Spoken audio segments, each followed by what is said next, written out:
Shooting স্পটে একটা তরুণী মেয়ের লাশ পাওয়া যায়। প্রথমে ধারণা করা হয়েছিল এটা তাদের নায়িকার লাশ, কিন্তু পরে জানা যায় নায়িকা বেঁচে আছে, এটা অন্য কারো লাশ। এবার একটা বেওয়ারিশ লাশ নিয়ে শুরু হয় তদন্ত যত গভীরে যেতে থাকে রহস্যের জট ততই পেঁচিয়ে যায়। গুজব, ভুল ইনফরমেশন, সবার সত্য আড়ালের প্রচেষ্টা প্রতি মুহূর্তেই তদন্তের গতিপথ বদলে দিচ্ছিল। একটি মার্ডার, অসংখ্য গুজব এবং সবকিছুর আড়ালে লুকানো একটিমাত্র সত্যকে খুঁজে বের করতে গিয়ে নাজেহাল পুরো পুলিশ ডিপার্টমেন্ট। শেষ পর্যন্ত কি এই কেসের কোনো কুলকিনারা হবে? জানতে হলে আসুন শুনে আসি বেওয়ারিশ লাশটা আমাদের কোন গল্প শোনায়। কন্যাকুমারীর বিখ্যাত উইন্ডমিলের শুটিংয়ের জন্য গিয়েছিল একটা প্রোডাকশন হাউস। ডিরেক্টর এবং তার অ্যাসিস্ট্যান্ট আগেই সেখানে পৌঁছে যায়।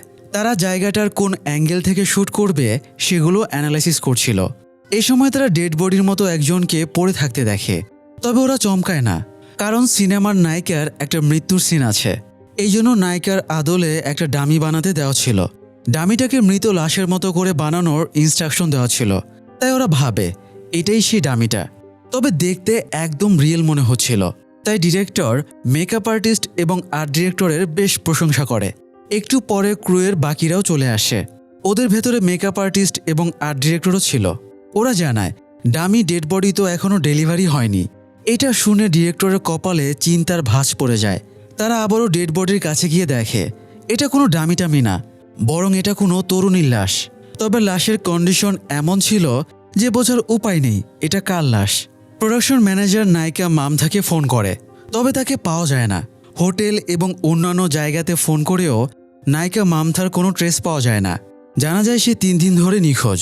এতে প্রোডাকশন ম্যানেজারের প্রথম সন্দেহ হয় এটাই হয়তো তাদের নায়িকার লাশ। এরপরে বাকিদেরও একই সন্দেহ হয়। অগত্যা পুলিশ ডাকা হয়। পুলিশ এবং ফরেন্সিক টিম প্রাথমিক তদন্ত শেষ করে লাশ পোস্টমর্টমের জন্য সরকারি হাসপাতালে পাঠিয়ে দেয়। পরবর্তীতে এসআই রামার একজন মহিলা কনস্টেবল মল্লিকাকে নিয়ে মর্গে লাশের ডিটেলস কালেক্ট করতে যায়। রামার লাশের বাহ্যিক অবস্থা দেখে মল্লিকাকে লিখতে বলে। লাশের মুখটা ফুলে গেছে এবং কিছুটা বিকৃত হয়ে গেছে। লাশ পর্যবেক্ষণের সময়ে রামারের চোখ দিয়ে পানি বের হলে মল্লিকা জিজ্ঞেস করে সে কাঁদছে কিনা। রামার বলে সে কাঁদছে না, বরং এটা বেসিক সায়েন্স। লাশ পচতে শুরু করেছে। লাশের পচনশীল ব্যাকটেরিয়ার কারণে চোখে পানি চলে আসে। তাছাড়া এমনিও রামার মামথার মৃত্যুর জন্য আফসোসও করছিল, কারণ মেয়েটা বেশ ভালোই অভিনয় করত। এদিকে মিডিয়া মামথার মৃত্যুর খবরটা ব্রেকিং নিউজ হয়ে যায়। ঢালাওভাবে নিউজ প্রচার হতে থাকে। অন্যদিকে সিনেমার ক্রুদের থানায় নিয়ে জিজ্ঞাসাবাদ করা হচ্ছিল। পাশাপাশি তাদেরকে কি কি প্রসিডিওরের মধ্য দিয়ে যেতে হবে সেগুলো বোঝাচ্ছিল। এ সময় ডিরেক্টর শক্তির কাছে মামথার ফোন আসে। মামথার ফোন পেয়ে প্রথমে শক্তি খুবই হকচকিয়ে যায়। ফোন রিসিভ করতেই মামথা তাকে বকাঝকা শুরু করে, কারণ সে এখনও বেঁচে আছে। মামথা জানায় সে ব্যাঙ্গালোরে গিয়েছিল, ফিরেই টিভিতে নিজের মৃত্যুর নিউজ দেখতে পাচ্ছে। তো ভুল বোঝাবুঝি কাটিয়ে থানা থেকে রামারকে ফোন করে ব্যাপারটা জানানো হয়। কেসটা এতক্ষণ এক পর্যায়ে ছিল, এখন পুরো কেসটাই বদলে গেল। তাদের এখন আবার এই বেওয়ারিশ লাশটার পরিচয় বের করা লাগবে। তো রামার মল্লিকাকে নিয়ে ফরেন্সিক ডাক্তারের কাছে যায়। ফরেন্সিক ডাক্তার পলরাজ জানায় মেয়েটার বয়স 19 থেকে 20 বছর হবে। তার গলার শ্বাসনালীতে মধ্যমা এবং তর্জনী আঙুল দিয়ে চেপে ধরে শ্বাসরুদ্ধ করে হত্যা করা হয়েছে। এছাড়া তার হাত পাও মোটা দড়ি দিয়ে বেঁধে রাখা হয়েছিল। তবে তাকে কোনো সেক্সুয়ালি টর্চার বা রেপ করা হয়নি। মেয়েটার মুখটা বেশি বিকৃত হয়ে গেছে, তাই তাকে চেনার উপায় ছিল না।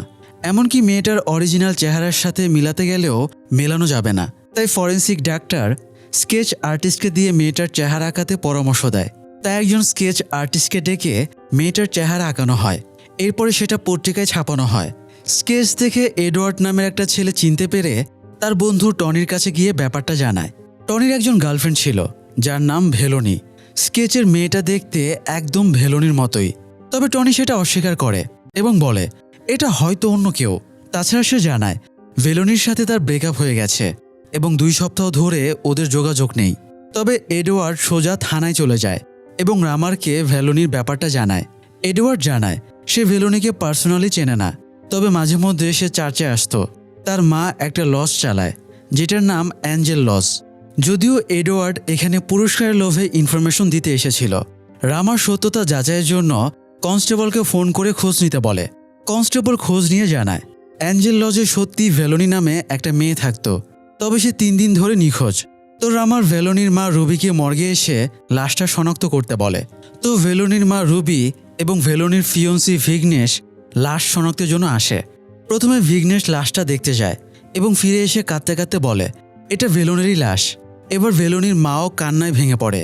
সেও নিজের মেয়ের অকাল মৃত্যুটা মানতে পারছিল না।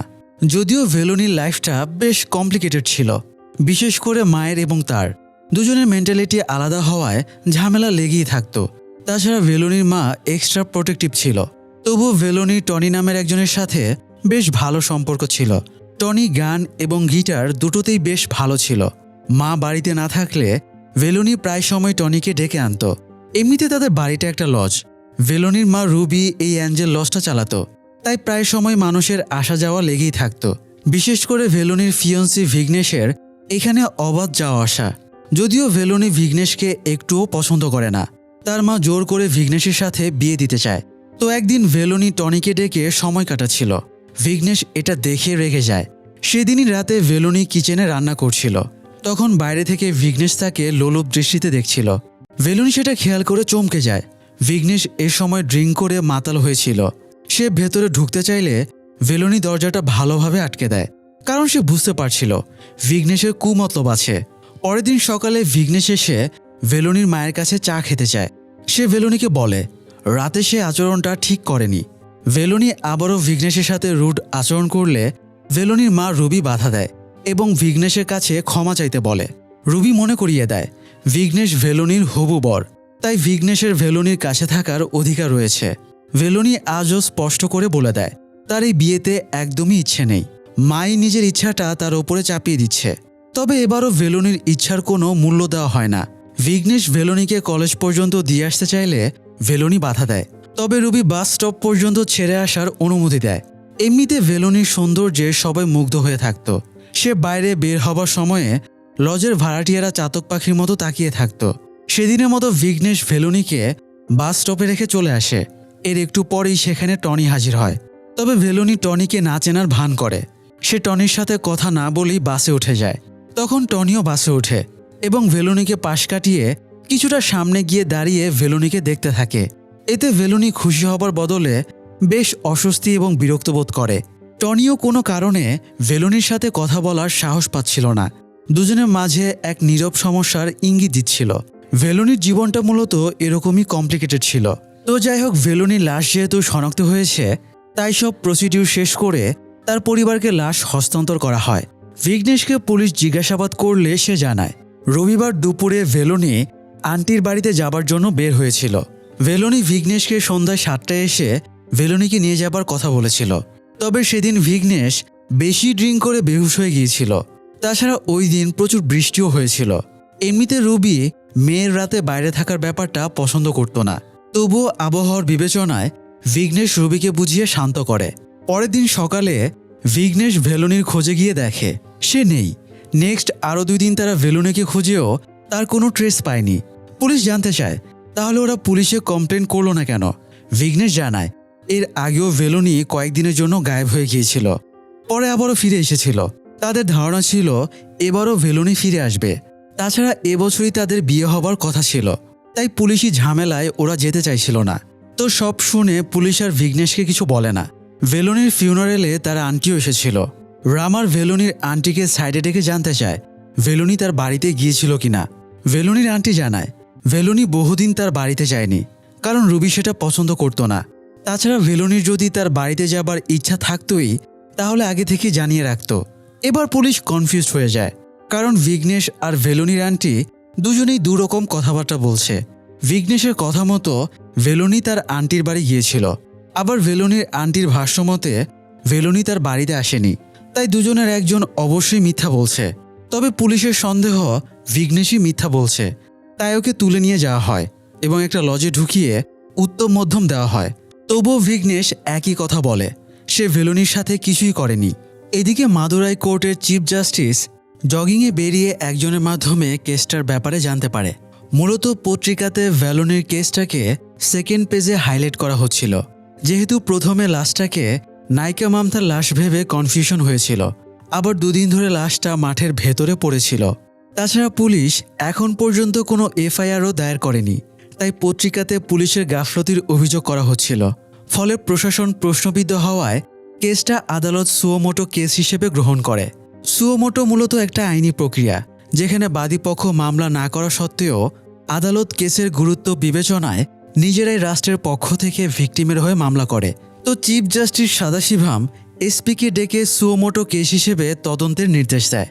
যেহেতু ভ্যালোনির কেসটা নিয়ে অলরেডি মিডিয়ায় সমালোচনা শুরু হয়ে গেছে, তাই এসপি একজন বেস্ট অফিসারকে কেসের দায়িত্ব দেয়। এসপি এসআই বিবেককে ফোন করে এই কেসের দায়িত্ব দেবার জন্য। তবে বিবেক জানায় সে ছুটি নিয়ে স্ত্রীর বাবার বাড়িতে যাচ্ছে। স্ত্রী অলরেডি ব্যাগটাকেও গুছিয়ে ফেলেছে, তাই এই অবস্থায় সে কিভাবে স্ত্রীকে না বলবে। এসপি বলে এটা খুবই আর্জেন্ট কেস, বিবেক প্রয়োজনে আগামী সপ্তাহে ছুটি নিক, কিন্তু তাকে এই কেসের দায়িত্ব নিতেই হবে। বিবেক খুবই প্রফেশনাল একজন মানুষ, তবে বেশি প্রফেশনালদের সমস্যা হলো এরা প্রফেশন আর সংসার একসাথে ম্যানেজ করতে পারে না, ফলে যা হবার সেটাই হয়। বিবেক কিছু বলার আগেই তার স্ত্রী ঘটনা বুঝে যায়, ফলে তার স্ত্রীর মন ভেঙে যায়। স্ত্রীদের রাগের প্রাথমিক উপসর্গ হলো কথা বন্ধ করে দেওয়া এবং কাজের সময় জিনিসপত্র আশ্রয়ে জোরে শব্দ করা। বিবেকের ক্ষেত্রেও সেটাই হয়। সে স্ত্রীকে বোঝানোর চেষ্টা করে কন্যাকুমারীতে 12 জন সাব ইন্সপেক্টর আছে, অথচ এসপি তাকেই কেসটা দিচ্ছে। তার মানে ডিপার্টমেন্টে তার একটা গুরুত্ব আছে। স্ত্রীর মন তবুও গলে না, দুজনের মধ্যে ছোটখাটো মন কষাকষি হয়ে যায়। পরের দিন 10টার সময়ে বিবেক থানায় রিপোর্ট করতে যায়। তাকে তদন্তে হেল্প করার জন্য রামারকে অ্যাপয়েন্ট করা হয়েছিল। রামার বিবেককে কেসের ডিটেলসগুলো হ্যান্ডওভার করে। এরপরে রামার আর বিবেক একসাথে বেরিয়ে পড়ে। বিঘ্নেশকে লজে কেন নিয়ে যাওয়া হয়েছে জানতে চাইলে রামার জানায় তাদের ইন্সপেক্টর একটু বজ্জাত টাইপের লোক। সে নিজে তো কিছু করেই না, আবার অন্যদেরও কাজের সুযোগ দেয় না। সে অনেকবার ইন্সপেক্টরকে এফআইআর করতে বলেছে, কিন্তু সে করেনি। আবার এই কেসে বিঘ্নেশ সন্দেহভাজন, তাই তাকেও জিজ্ঞাসাবাদের দরকার। কিন্তু কেসটা যেহেতু অফিসিয়ালি রেজিস্টার করা নেই, তাই বিঘ্নেশকে ওরা গ্রেপ্তার করে থানায় নিয়ে যেতে পারবে না। এই জন্য ওরা বিঘ্নেশকে লজে রেখেছে। যাবার পথে চা খেতে নেমে রামার ভেলোনির ব্যাপারে কমপ্লিমেন্ট দেয়। মেয়েটা অল্প বয়সী, সুন্দরী, পোশাক আশাকেরও ঠিক নেই। সে টাইট টপ জামা পরেছিল। আবার অনেকের কাছ থেকে পাওয়া তথ্য মতে সে ছেলেদের সাথে বেশি ঘেঁষাঘেঁষি করত। এমনকি ভ্যালোনির ফিয়ন্সিও তাকে সন্দেহ করত। তাই রামারের মতে ভ্যালোনির ক্যারেক্টার খারাপ। রামারের এরকম খারাপ মেন্টালিটির জন্য বিবেক একটু বিরক্ত হয়। এরপরে তারা লজে চলে যায়। এবারও বিঘ্নেশকে জিজ্ঞাসাবাদ করলে সে একই কথা বলে। 20 মার্চ দুপুরে ভেলোনি বলেছিল সে আন্টির বাড়ি যাচ্ছে। সন্ধ্যায় 7টায় যেন বিঘ্নেশ তাকে নিয়ে আসে। বিবেক বিঘ্নেশকে জিজ্ঞেস করে সে কাজকর্ম কি করে। বিঘ্নেশ জানায় সে চাকরি করত, 6 মাস আগে চাকরি ছেড়ে দিয়েছে, কারণ ভেলোনির মাকে এসে লজ পরিচালনায় হেল্প করত। দুই দিক সে একসাথে সামলাতে পারছিল না, তাই চাকরি ছেড়ে দিয়েছিল। বিবেক বিঘ্নেশকে বোঝায় তাকে কেন এই কেসে সন্দেহ করা হচ্ছে। এরপরে তাকে আবারও চিন্তাভাবনার সময় দেয় এবং তার স্টেটমেন্টের সত্যতা যাচাইয়ের জন্য ভেলোনির বাড়িতে যায়। ভেলোনির রুমে ঢুকে তারা বইয়ের ভেতরে কিছু একটা জ্বলতে দেখতে পায়। ক্রিস্টাল বা রেডিয়াম জাতীয় কিছু ছিল বইয়ের ভেতরে। তারা গিয়ে ছোট একটা জিনিস পায় যেটাতে টি লেখা ছিল। তাই বিবেক ভেলোনির মা রুবিকে জিজ্ঞেস করে ভেলোনির কোনো রিলেশন ছিল কিনা। রুবি জানায় ভেলোনি বাচ্চা একটা মেয়ে, সে খুবই সরল। এমনিতেই তো সে অসম্ভব সুন্দরী, তার উপর আবার সবার সাথে ফ্রিলি কথা বলতো, তাই ছেলেরা সবসময় তার পেছনে ঘুরঘুর করত। এই জন্য রুবির ভেলোনির জন্য ভয় হতো তার লাইফটা না বরবাদ হয়ে যায়। তাই এই অল্প বয়সেই তার বিয়ে ঠিক করে দিয়েছিল। বিবেক এবার জানতে চায় ভেলোনির তার আন্টির বাড়ি যাবার কথা ছিল কিনা। রুবি জানায় ভেলোনি প্রায়ই তার আন্টির বাড়ি যেতে চাইত, তবে রুবির সেখানে যাওয়াটা পছন্দ ছিল না। সে ভেলোনির আন্টিকে ফোন করে এখানে আসতে বলতে চাইলে ভেলোনি তাকে নিষেধ করেছিল, কারণ সে নিজে গিয়ে আন্টিকে সারপ্রাইজ দিতে চায়। রুবি ভেলোনিকে যাবার সময়ে বিঘ্নেশকেও সাথে নিয়ে যেতে বলেছিল, তবে ভেলোনি বলেছিল সে একাই যাবে। বিবেক জানতে চায় রুবির বিঘ্নেশের ওপরে কোনো সন্দেহ আছে কিনা। তবে রুবি জানায় বিঘ্নেশ ভালো ছেলে, তার উপরে রুবির সন্দেহ নেই। বিবেক আর রামার লজের কাজের লোক এবং ভাড়াটিয়াদেরকেও জিজ্ঞাসাবাদ করে। এরা ভেলোনির সম্পর্কে কেউ ভালো বলে, আবার কেউ খারাপ বলে, তবে সবার কথার একটা জায়গায় মিল খাচ্ছিল। ভেলোনি খুব ফ্রি মাইন্ডের মেয়ে ছিল, সবার সাথেই সহজে মিশে যেত। কাজের মেয়ে জানায় সে ভেলোনিকে কয়েকবার ছাদে লুকিয়ে কাঁদতে দেখেছে। আবার একটা ছেলে জানায় সে নাকি মাঝরাতেও ভেলোনিকে ছাদে যেতে দেখত। তাই সবার ভিন্ন ভিন্ন স্টেটমেন্টে কেসটা আরও কনফিউজিং হয়ে ওঠে। বিবেক রামারকে নিয়ে এবার অ্যালেক্স নামের একটা ছেলের বাড়িতে যায়। বিবেক অ্যালেক্সকে ভেলোনির নম্বর দিয়ে 20 তারিখে সে কোথায় গিয়েছিল সেই লোকেশন বের করতে বলে। এছাড়া ভেলোনির সব সোশ্যাল মিডিয়ার অ্যাকাউন্টের ব্যাপারেও ঘাটাঘাটি করতে বলে। অ্যালেক্সের কাছে অলরেডি ভেলোনির একটা টিকটক টাইপের ভিডিও ছিল, সে ওটা বিবেককে দেখায়। বিবেক ভিডিওটা তাকে পাঠিয়ে দিতে বলে এবং অ্যালেক্সকে দেওয়া টাস্ক দ্রুত শেষ করতে বলে চলে যায়। এবার দুজনে উইন্ড মিলে যায়, যেখানে ভেলোনির লাশ পাওয়া গিয়েছিল। তবে এরকম একটা জায়গা খুনের জন্য বিবেকের ঠিক আদর্শ মনে হচ্ছিল না। সে দুটো পসিবিলিটিস ভাবছিল। আন্টির বাড়ি যাওয়ার পথে কেউ ভেলোনিকে কিডন্যাপ করে এখানে এনে হত্যা করেছে, অথবা ভেলোনি খুব পরিচিত কারোর সাথে এখানে এসে খুন হয়েছে। বিবেক প্রায় 100 ফুট দূরে কাটা ঝোপের সাথে আটকে থাকা ভেলোনির স্কার্টের ছেঁড়া অংশ পায়। বিবেকের মনে হচ্ছিল না এটা উড়ে এখানে এসেছে, বরং তার সন্দেহ হচ্ছিল এই পথ দিয়ে ভেলোনিকে নিয়ে যাবার সময়ে স্কার্টের টুকরোটা আটকে গেছে। তাই সে রামারের কাছে জানতে চায় এই পথটা কোন দিক থেকে এসেছে। রামার উট্টাপাড়ায়ের নাম বলে। বিবেক সেখানে যেতে চাইলে রামার বলে ওই সাইডে একটা চায়ের দোকানও নেই, ওই দিকে গিয়ে কোনো লাভ হবে না। এ সময় কনস্টেবলের ফোন আসে এবং জানতে চায় বিঘ্নেশের সাথে কি করবে। বিবেক আপাতত বিঘ্নেশকে ছেড়ে দিতে বলে, কারণ রুবির স্বীকারোক্তির পরে বিঘ্নেশকে আর আটকে রাখার সুযোগ নেই। বিবেক এবার সেই ছেলেটাকে ডাকতে বলে যে প্রথম ভেলোনির লাশটাকে আইডেন্টিফাই করেছিল। তো এবার এডওয়ার্ডকে ডাকা হয়। বিবেক জিজ্ঞেস করে এডওয়ার্ড কিভাবে ভেলোনিকে চেনে। এডওয়ার্ড জানায় ভেলোনি তাদের চার্চে আসতো, সেখানেই সে ভেলোনিকে দেখেছে, তবে তার সাথে কখনো কথা হয়নি। বিবেক জানতে চায় ভেলোনির কারোর সাথে রিলেশন ছিল কিনা। এডওয়ার্ড ইচ্ছে করেই টনির নামটা গোপন করে যায়। বিবেকের সন্দেহ হয় কেউ দূর থেকে তাদের ফলো করছে। তবে এ সময় অ্যালেক্সের ফোন আসায় সে ওদিকে আর খেয়াল করতে পারে না। অ্যালেক্স জানায় 20 মার্চ ভেলোনির মোবাইলে 12টি নম্বর থেকে ফোন এসেছিল এবং ভেলোনি 7টি নম্বরে ফোন করেছিল, আর সবগুলো সিমেরই টাওয়ার লোকেশন ছিল এরানিয়াল এরিয়া। তাছাড়া ভেলোনির সোশ্যাল মিডিয়া অ্যাকাউন্ট থেকে তেমন কিছুই পাওয়া যায়নি। ভেলোনির ভিডিওটা আপলোড করা হয়েছিল রোজি 2000 নামের একটা অ্যাকাউন্ট থেকে, যেটা ভেলোনির অ্যাকাউন্ট না। তো বিবেক এরপরে বাড়ি চলে যায়। তখন তার আবারও খেয়াল হয় তখন এডওয়ার্ডকে জিজ্ঞাসাবাদের সময়ে কেউ তাকে ফলো করছিল। তাই পরের দিন সে আবারও ওখানে যায়। একটা দোকানে সিসি ক্যামেরা আছে, সে সিসিটিভি ফুটেজ চেক করে টনিকে দেখতে পায়। এরপরে আবারও এডওয়ার্ডকে ডাকা হয় এবং ফুটেজ থেকে টনিকে দেখিয়ে জিজ্ঞেস করা হয় এটা কে। প্রথমে এডওয়ার্ড বলে সে চেনে না, তবে রামারের হাতে 2 চড় খেতেই স্বীকার করে এটা টনি, যার সাথে ভেলোনির রিলেশন ছিল। তো এবার ওরা টনির বাড়িতে যায়। টনির বাবা জানায় টনি কিছু করেনি, তবে সে ভয় পাচ্ছিল পুলিশ তাকে হয়রানি করতে পারে, তাই সে পালিয়ে গেছে। রামার সতর্ক করে দেয় টনি যদি নিজ থেকে তাদের কাছে আসে তবে ভালো, কিন্তু তারা যদি টনিকে ধরে আনে তাহলে ফল খুব খারাপ হবে। এদিকে একজন নিউজ পত্রিকার মালিক এবং এডিটর সেথু রামান এই কেসটার পেছনে পড়ে গিয়েছিল। সে একজন রিপোর্টারকে ছদ্মবেশে রুবির লজে পাঠিয়ে দেয়, যাতে সে ইনফরমেশন কালেক্ট করতে পারে। এছাড়া কোনো কনস্টেবলকেও হাত করতে বলে, যার কাছ থেকে ভেতরের ইনফরমেশন পাওয়া যাবে।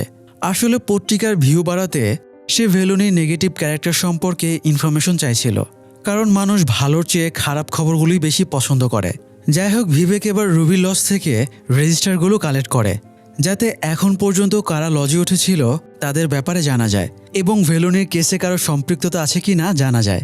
একজনের সাথে ভেলোনির বেশ ভালো ভাব ছিল। লোকটার নাম সেবাস্তিয়ান। লোকটা বেশ বয়স্ক এবং পেশায় একজন লেখক। সে স্থানীয় চার্চের ফাদারের রেফারে রুবির লজে উঠেছিল। রুবি সেবাস্তিয়ানকে তার রুম দেখাতে নিয়ে যাচ্ছিল। তখন ভেলোনি কলেজ থেকে বাড়ি ফেরে।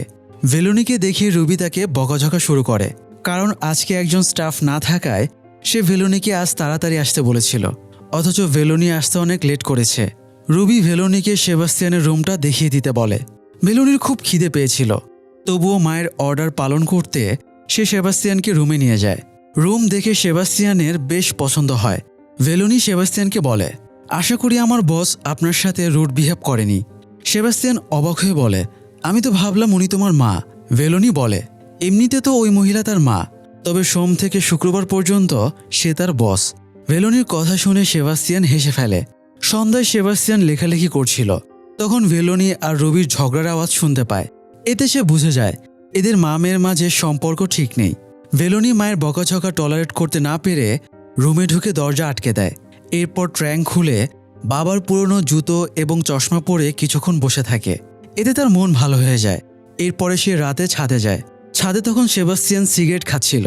সে ভেলোনিকে ছাদে আসতে দেখে চলে যাচ্ছিল।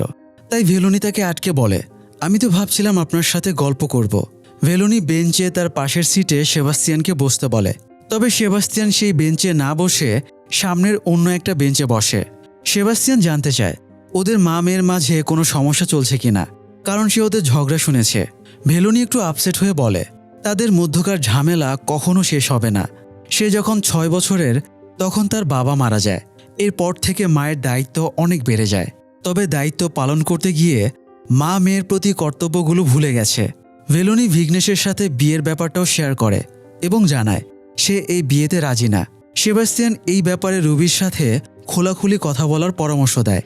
তবে ভেলোনি জানায় মা ভিঘ্নেশের সাথে বিয়ে দিচ্ছে যাতে বিয়ের পরেও ভেলোনিকে কাছে রাখতে পারে। ঠিক এই কারণেই ভেলোনি ভিঘ্নেশকে বিয়ে করতে চায় না, কারণ মায়ের কাছে থাকার তার ইচ্ছে নেই। এমন কেউ যদি তাকে প্রপোজাল দেয় বিয়ে করে অনেক দূরে নিয়ে যাবে, তাহলে সে তার সাথে বিয়ে করতে রাজি হয়ে যাবে। ভেলোনি সেবাস্টিয়ানকে বলে, যদি আপনিও আমাকে বিয়ে করে অনেক দূরে নিয়ে যাবার প্রপোজাল দেন তবুও আমি রাজি হয়ে যাব।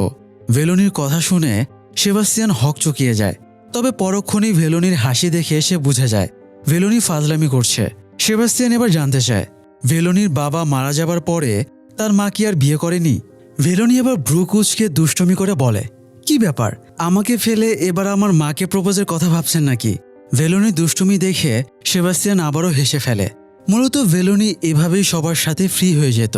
তো যাই হোক, ফিরে আসি তদন্তে। রামার ভিভেককে বলেছিল ওট্টা পাড়াইয়ের সাইডে গিয়ে কোনো লাভ নেই। তবুও ভিভেকের গাট ফিলিং হচ্ছিল ওখানে কোনো ক্লু পাওয়া যেতে পারে। আবার হঠাৎই রামারও বলে সে কারো কাছে টিপস পেয়েছে উট্টা পাড়াইতে লিড পাওয়া যাবে। তো পরের দিন ভিভেক ফোর্স নিয়ে উট্টা পাড়াইয়ে চলে যায়। সেখানে গিয়ে তারা একটি বাড়ি দেখতে পায়, যদিও ভেতরে ভাঙাচোরা। বাড়ি থেকে শুধু কাঠামোটাই দাঁড়িয়ে আছে। ভেতরে ভাঙা টিনের সাথে ভিভেক ভেলোনির স্কার্টের আরেকটা ছেঁড়া টুকরো পেয়ে যায়। এছাড়া ফ্লোর ঘষেও তার মনে হয় এখানে কোনো ক্রাইম হয়েছে। তাই সে ফরেন্সিকের ভেলরাজকে খবর দিয়ে আসতে বলে। এই সময় কনস্টেবল অমলরাজ একজন বৃদ্ধাকে নিয়ে এসে বলে সে এখানেই থাকে আর এই ওট্টাপাড়ায় এরিয়াটা তারই সম্পত্তি। বৃদ্ধা জানায় এখানে সে 3 ছেলেকে নিয়ে থাকে। আপাতত ওরা পাহাড়ের উপরে গেছে, বিকেলে ফিরবে। এছাড়া তারা এই নিচের জায়গাটা পার্কিংয়ের জন্য ভাড়া দেয়। এমনি অনেক ইয়াং ছেলে মেয়ে প্রায় এখানে চলে আসে। তবে সে ওদেরকে তাড়ানোর চেষ্টা করে, কারণ এখানে অনেক হিংস্র পশু আছে। ভিভেক বৃদ্ধাকে ভেলোনির ফটো দেখালে বৃদ্ধা তাকে চিনতে পারে এবং বলে এই মেয়েটাকে সে 2 সপ্তাহ আগে দেখেছিল। সে এখানে একটা ছেলের সাথে এসেছিল। ছেলেটা বেশ লম্বা এবং কালো দেখতে। ভিভেক সন্দেহ করে ভেলোনির সাথে টনি ছিল কিনা। তবে টনির ফটো তাদের কাছে ছিল না। তাই রামারকে টনির বাবার কাছ থেকে ফটো নিতে বলে, কিন্তু এখানে নেটওয়ার্ক পাওয়া যাচ্ছিল না। তাই বৃদ্ধা একটা জায়গা দেখিয়ে ওখানে গিয়ে দাঁড়াতে বলে, ওখানে নেটওয়ার্ক পাওয়া যাবে। তো টনির ফটো রিসিভ হলে বৃদ্ধাকে দেখিয়ে জানতে চাওয়া হয় এই ছেলেটাই ভেলোনির সাথে ছিল কিনা। তবে বৃদ্ধা জানায় টনি বেশ ইয়াং, কিন্তু ভেলোনির সাথে যে ছিল সে একটু বয়স্ক লোক। এদিকে ফরেন্সিকের ভেলরাজ কয়েক জায়গায় রক্তের ট্রেস পায়। ভিভেক স্যাম্পল কালেক্ট করে ল্যাবে টেস্টের জন্য নিয়ে যেতে বলে। তবে পুলিশের মধ্যে থেকেও গাদ্দারি করে অমলরাজ। সে ইনফরমেশনটা রিপোর্টারের কাছে লিক করে দেয়। ফলে সে সব ইনফরমেশন কালেক্ট করে নিউজ টাইপ করে সেতুরামানের কাছে পাঠিয়ে দেয়। এবার নিউজে ভেলোনির চরিত্রের দোষ দেওয়া হয়। সেখানে লেখা হয় টনি এবং ভিঘ্নেশ দুজনেই ভেলোনিকে ভালোবাসত। ভেলোনি ওদেরকে সফটলি হ্যান্ডেল করত। আবার মৃত্যুর আগে সে উট্টাপাড়ায় তৃতীয় আরেক ব্যক্তির সাথে ঘুরতে গিয়েছিল। তাই নিউজে ভেলোনিকে পুরোপুরি ক্যারেক্টারলেস বানিয়ে দেওয়া হয়। অন্যদিকে ভিভেক তো আশাবাদী ছিল ওট্টাপাড়ায় থেকে কালেক্ট করা স্যাম্পল যদি ভেলোনির সাথে মিলে যায় তাহলে কেসটাও ইজিলি সলভ হয়ে যাবে। এদিকে ভিভেককে একজন রিটায়ার্ড সিনিয়র অফিসার তার বাড়িতে ডেকে পাঠায়। অফিসার ভিভেককে বলে টনির ভেলোনির কেসে কোনো লেনাদেনা নেই, ও কিছুই করেনি। তাই ভিভেক যেন টনির নামটা কেস থেকে সরিয়ে দেয়। টনি এবং তার বাবা এ সময় অফিসারের বাড়িতেই ছিল। ভিভেক টনির সাথে আলাদা কথা বলতে চাইলে অফিসার অনুমতি দেয়। ভিভেক টনিকে জিজ্ঞেস করে তার সাথে ভেলোনির রিলেশন ছিল কিনা। টনি জানায় ওদের বন্ধুত্বের বাইরে কোনো রিলেশন ছিল না। ভিভেক বিরক্ত হয়ে বলে সবাই তো বলাবলি করছিল ভেলোনি আর তার রিলেশন ছিল। টনি মাথা নিচু করে বলে সে নিজেই শো অফের জন্য এই রিউমারটা ছড়িয়েছিল। চার্চের অনেকেই ভেলোনির পেছনে ঘুরঘুর করত, অথচ ভেলোনি প্রথম টনির সাথে কথা বলতে এসেছিল। তাই ভাব মারাতে সে সবাইকে বলেছিল ভেলোনির সাথে তার রিলেশন আছে। এমনিতে ভেলোনির মিউজিকের শখ ছিল, আর টনি ভালো গান গাইতো। এই জন্যই ভেলোনি তাকে চুজ করেছিল। মাঝে মধ্যেই টনি ভেলোনির বাড়িতে তাকে গিটার শেখাতে যেত। লাস্ট যেদিন সে গিটার শেখাতে যায় সেদিন একটা অঘটন ঘটে। ভালো গিটার বাজানোর ট্রিট হিসেবে টনি একটা কিস চাইলে ভেলোনি তার গালে বন্ধুসুলভ কিস করতে যাচ্ছিল। তখন টনি নিজের গালটা সরিয়ে ঠোঁটগুলো সামনে আনে। এতে ভেলোনি রেগে গিয়ে চলে যাচ্ছিল। তবুও টনি তাকে জোরাজোরি করলে ভেলোনি তাকে থাপ্পড় মেরে দেয়। সেই থেকে টনি আর ভেলোনির সাথে কথা বলারও সাহস পায়নি। তো যাই হোক, টনিও যেহেতু আর স্ট্রং সাসপেক্টের লিস্টে থাকছে না, তাই লাস্ট অপশন বাকি থাকে উট্টাপাড়ায় জঙ্গল থেকে পাওয়া নমুনাগুলো। তবে উট্টাপাড়ায় যাবার জন্য রামার কারো কাছ থেকে টিপস পেয়েছিল। তাই বিবেক রামারকে ফোন করে জানতে চায় তাকে কে উট্টাপাড়াইতে যাবার জন্য টিপস দিয়েছিল। তদন্তের স্বার্থে রামার যদি ইনফর্মারের সাথে তাকে দেখা করায় তাহলে তদন্ত আরও দ্রুত এগোবে। এমনিতে উট্টাপাড়াইতে থাকা বৃদ্ধার 3 ছেলেই বজ্জাত। এরা জঙ্গলে অবৈধভাবে পশু শিকার করে। আর বলা যায় নিজেদের প্রপার্টি বাদেও পুরো এরিয়াটা ওদেরই রাজত্ব চলে। 3 জনই আবার দক্ষ শিকারী। তো আজকেও 3 ভাই সান্তোষ, সঞ্জীব এবং সানি শিকারে বেরিয়েছিল। তারা একটা পশুকে টার্গেট করে। তবে তাদের আগেই আরেকজন পশুটাকে গুলি চালিয়ে দেয়। তাই ওরা সামনের দিকে এগিয়ে দেখে ফরেন্সিক ডাক্তার পলরাজ গুলিটা চালিয়েছে। ডাক্তারের সাথে তাদের অনেক আগে থেকেই পরিচয় আছে। সদ্য শিকার করা পশুটাকে নিয়ে তারা বনভোজনে বসে যায়। ডাক্তার পলরাজ ওদের সাথে গল্প করছিল। এই সময় সান্তোষ বলে 2 দিন আগে এখানে পুলিশ এসেছিল। সে বেশ রেগেছিল এটা ভেবে যে কে পুলিশকে টিপস দিয়েছে। একই সময় আবার পলরাজের কাছে রামারের ফোন আসে এবং জানায় বিবেক স্যার তার সাথে দেখা করতে চায়। তার মানে ফরেন্সিক ডাক্তার পলরাজই রামারকে টিপসটা দিয়েছিল। তো পলরাজ যেহেতু আজ এদের সাথে আছে তাই আগামীকাল ওদেরকে চেম্বারে আসতে বলে। পরের দিন বিবেক আর রামার পলরাজের চেম্বারে আসে। বিবেক পলরাজকে জিজ্ঞেস করে সে কবে ভেলোনির কাপড়টা ওখানে দেখেছিল।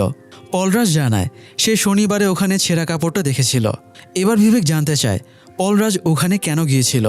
পলরাজ জানায় ওখানে তার অল্প কিছু জমি আছে, তাই মাঝে মধ্যে সেখানে শিকার করতে যায়।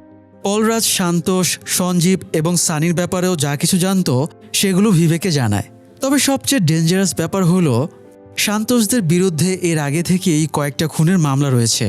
বিবেক জানতে চায় বৃদ্ধা বলেছিল সে ওখানে ভেলোনিকে একজন লোকের সাথে আসতে দেখেছিল। তাই এমন কি হতে পারে ওরাই ভেলোনিকে হত্যা করেছে? ভেলোনি যদি ওই কুটিরে খুন হয়ে থাকে তাহলে এখানে একটা সন্দেহের ব্যাপার আছে। অন্য কেউ খুন করলে লাশটা কুটিরেই ফেলে যাবে, কিন্তু সান্তোষেরা যদি খুন করে থাকে তাহলে লাশটা বাইরে ফেলে আসবে। যেহেতু লাশটা উট্টাপাড়ায় থেকে বেশ খানিকটা দূরে পাওয়া গেছে, তাই যদি কুটিরে খুনটা হয়ে থাকে তাহলে সন্দেহের তীর ওদের 3 ভাইয়ের দিকেই যাবে। তাই এখন সব কিছু নির্ভর করছে ব্লাড স্যাম্পলের রিপোর্টের ওপরে। এদিকে লেখক সেবাস্তিয়ান ভেলোনির মৃত্যুর নিউজ দেখার পর থেকেই বেশ অস্থির হয়ে আছে। সে এই কেসের প্রোগ্রেস সম্পর্কে জানতে চাইছিল। তাই সে কল্যাণা রামান নামের একজনের সাথে দেখা করে। যদিও সেবাস্তিয়ানের নিজেরই অনেক হাই র্যাঙ্ক অফিসারদের সাথে ভালো সম্পর্ক ছিল, তবুও সে এই লোকের হেল্প নেয় যাতে তার নামটা ভেলোনির সাথে আপাতত না জড়ায়। অন্যদিকে বিবেক সান্তোষকে জিজ্ঞাসাবাদের জন্য থানায় তুলে আনে। তবে সান্তোষ বিবেকের সাথে বেশ খারাপ ব্যবহার করে, এমনকি সে লাথি দিয়ে চেয়ার ফেলে দেয় এবং বিবেকের সাথে আঙুল উঁচিয়ে কথা বলে। এই সময় রামার বিবেককে বাইরে ডেকে জানায় ফরেন্সিক রিপোর্ট চলে এসেছে। কুটিরে পাওয়া রক্ত ভেলোনি তো দূরে থাক, কোনো মানুষেরও না, বরং ওটা কোনো পশুর রক্ত। একই সময় বিবেকের কাছে এসপির ফোন আসে।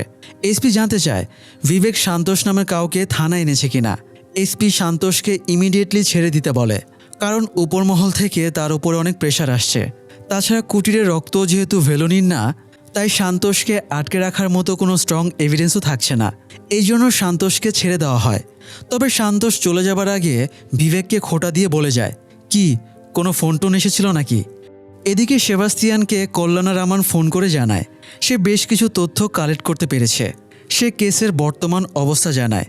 গত 2 মাসে কেসের কিছুই প্রোগ্রেস হয়নি। তবে সে একটা পুরনো অজানা ইনফরমেশন জানায়। সেটা হলো 1 বছর আগে ভেলোনি একবার পালিয়ে গিয়েছিল। সেবার থানায় মিসিংয়ের জন্য এফআইআরও করা হয়েছিল। যদিও সেইবার ভিঘ্নেশ ও রুবির সাথে এফআইআর লেখাতে এসেছিল। যদিও তখন ভিঘ্নেশ ভেলোনিকে চিনত না, সে লজে থাকার জন্য এসেছিল। রুবির সাথে ভিঘ্নেশের ভালো ভাব হয়ে যায়, কারণ সে রুবিকে পানির মোটর অফ করতে হেল্প করেছিল। একই দিনে রুবি দেখে ভেলোনি বাড়িতে নেই। এতে সে অস্থির হয়ে যায়। থানায় যাবার সময় কাউকে না পেয়ে সে ভিঘ্নেশকে সাথে নিয়ে যায়। থানার অফিসার কেস নিতে চাইছিল না, কারণ 48 ঘন্টার আগে মিসিং কেস রেজিস্টারের নিয়ম নেই। বিঘ্নেশ ও রবির সাথে সমানতালে অফিসারের সাথে ঝগড়া করে কেস ফাইল করায়। এদিকে বাড়িতে এসে ভেলোনিকে খোঁজার জন্য পুলিশকে ভেলোনির ফটো দেবার সময়ে বিঘ্নেশ প্রথম ভেলোনিকে দেখে, আর তখনই ভেলোনির সৌন্দর্যে সে মুগ্ধ হয়ে যায়। যদিও ভেলোনিকে খোঁজার প্রয়োজন হয় না, সে একাই আবার বাড়িতে ফিরে আসে। এদিকে বিবেক ও ভেলোনির সেই মিসিং এফআইআর ফাইলটা পেয়ে যায়। তবে ভেলোনি পালিয়ে কোথায় গিয়েছিল, কিভাবে ফিরেছিল, কোনো কিছুর উল্লেখ ছিল না। অ্যালেক্স বিবেককে বলে সে এক বন্ধুর কাছে শুনেছে ভেলোনিকে নাকি ইমপ্রেস করার জন্য জাস্ট 3 দিন লজে থাকাটাই যথেষ্ট। অ্যালেক্সের কথা শুনে বিবেক তাকে নিজের লাইফের একটা গল্প শোনায়। তখন সে ফার্স্ট ইয়ারে পড়তো। ডায়না নামের এক মেয়ের সাথে রিলেশন হয়ে যায়। মেয়েটাকে শর্ট স্কার্টে খুবই কিউট লাগতো, এই জন্যই সে প্রেমে পড়ে গিয়েছিল। তবে রিলেশনের বয়স যতই বাড়ছিল, এই ছোট স্কার্ট পরার ব্যাপারটাই তার মনে সন্দেহ তৈরি করে। একদিন বিবেকের বন্ধুর আরেক বন্ধু বলেছিল সে নাকি ডায়নাকে অন্য একটা ছেলের সাথে অপ্রীতিকর অবস্থায় দেখেছে। বন্ধু শুনে এসে কথাটা বিবেককে জানায়। এই কারণে বিবেক ডায়নার সাথে ব্রেকআপ করে নেয়।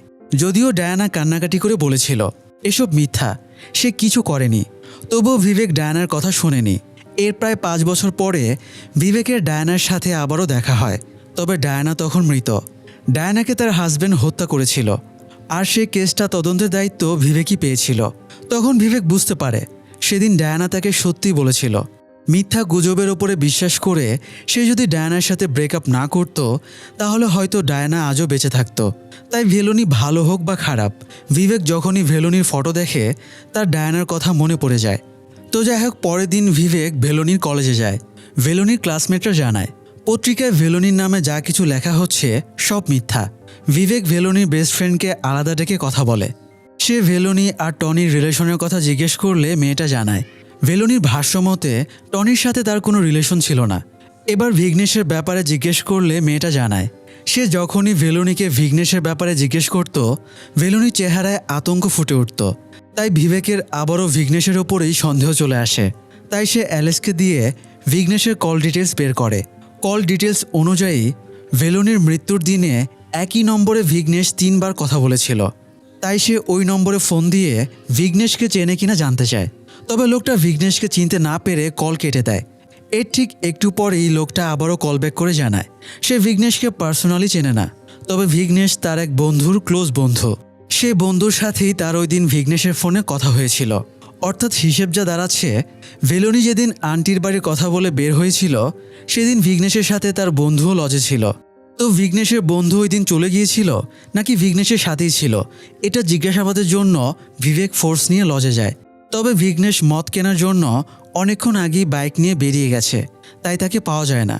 অবশ্য বিঘ্নেশকে জিজ্ঞাসাবাদের সুযোগ আর কখনই হবে না, কারণ সে অলরেডি উইন্ডমিলে মরে পড়ে আছে। বিঘ্নেশের লাশটা দেখে সুইসাইড মনে হচ্ছিল, তাই পুলিশ এই সুযোগটাকে কাজে লাগায়।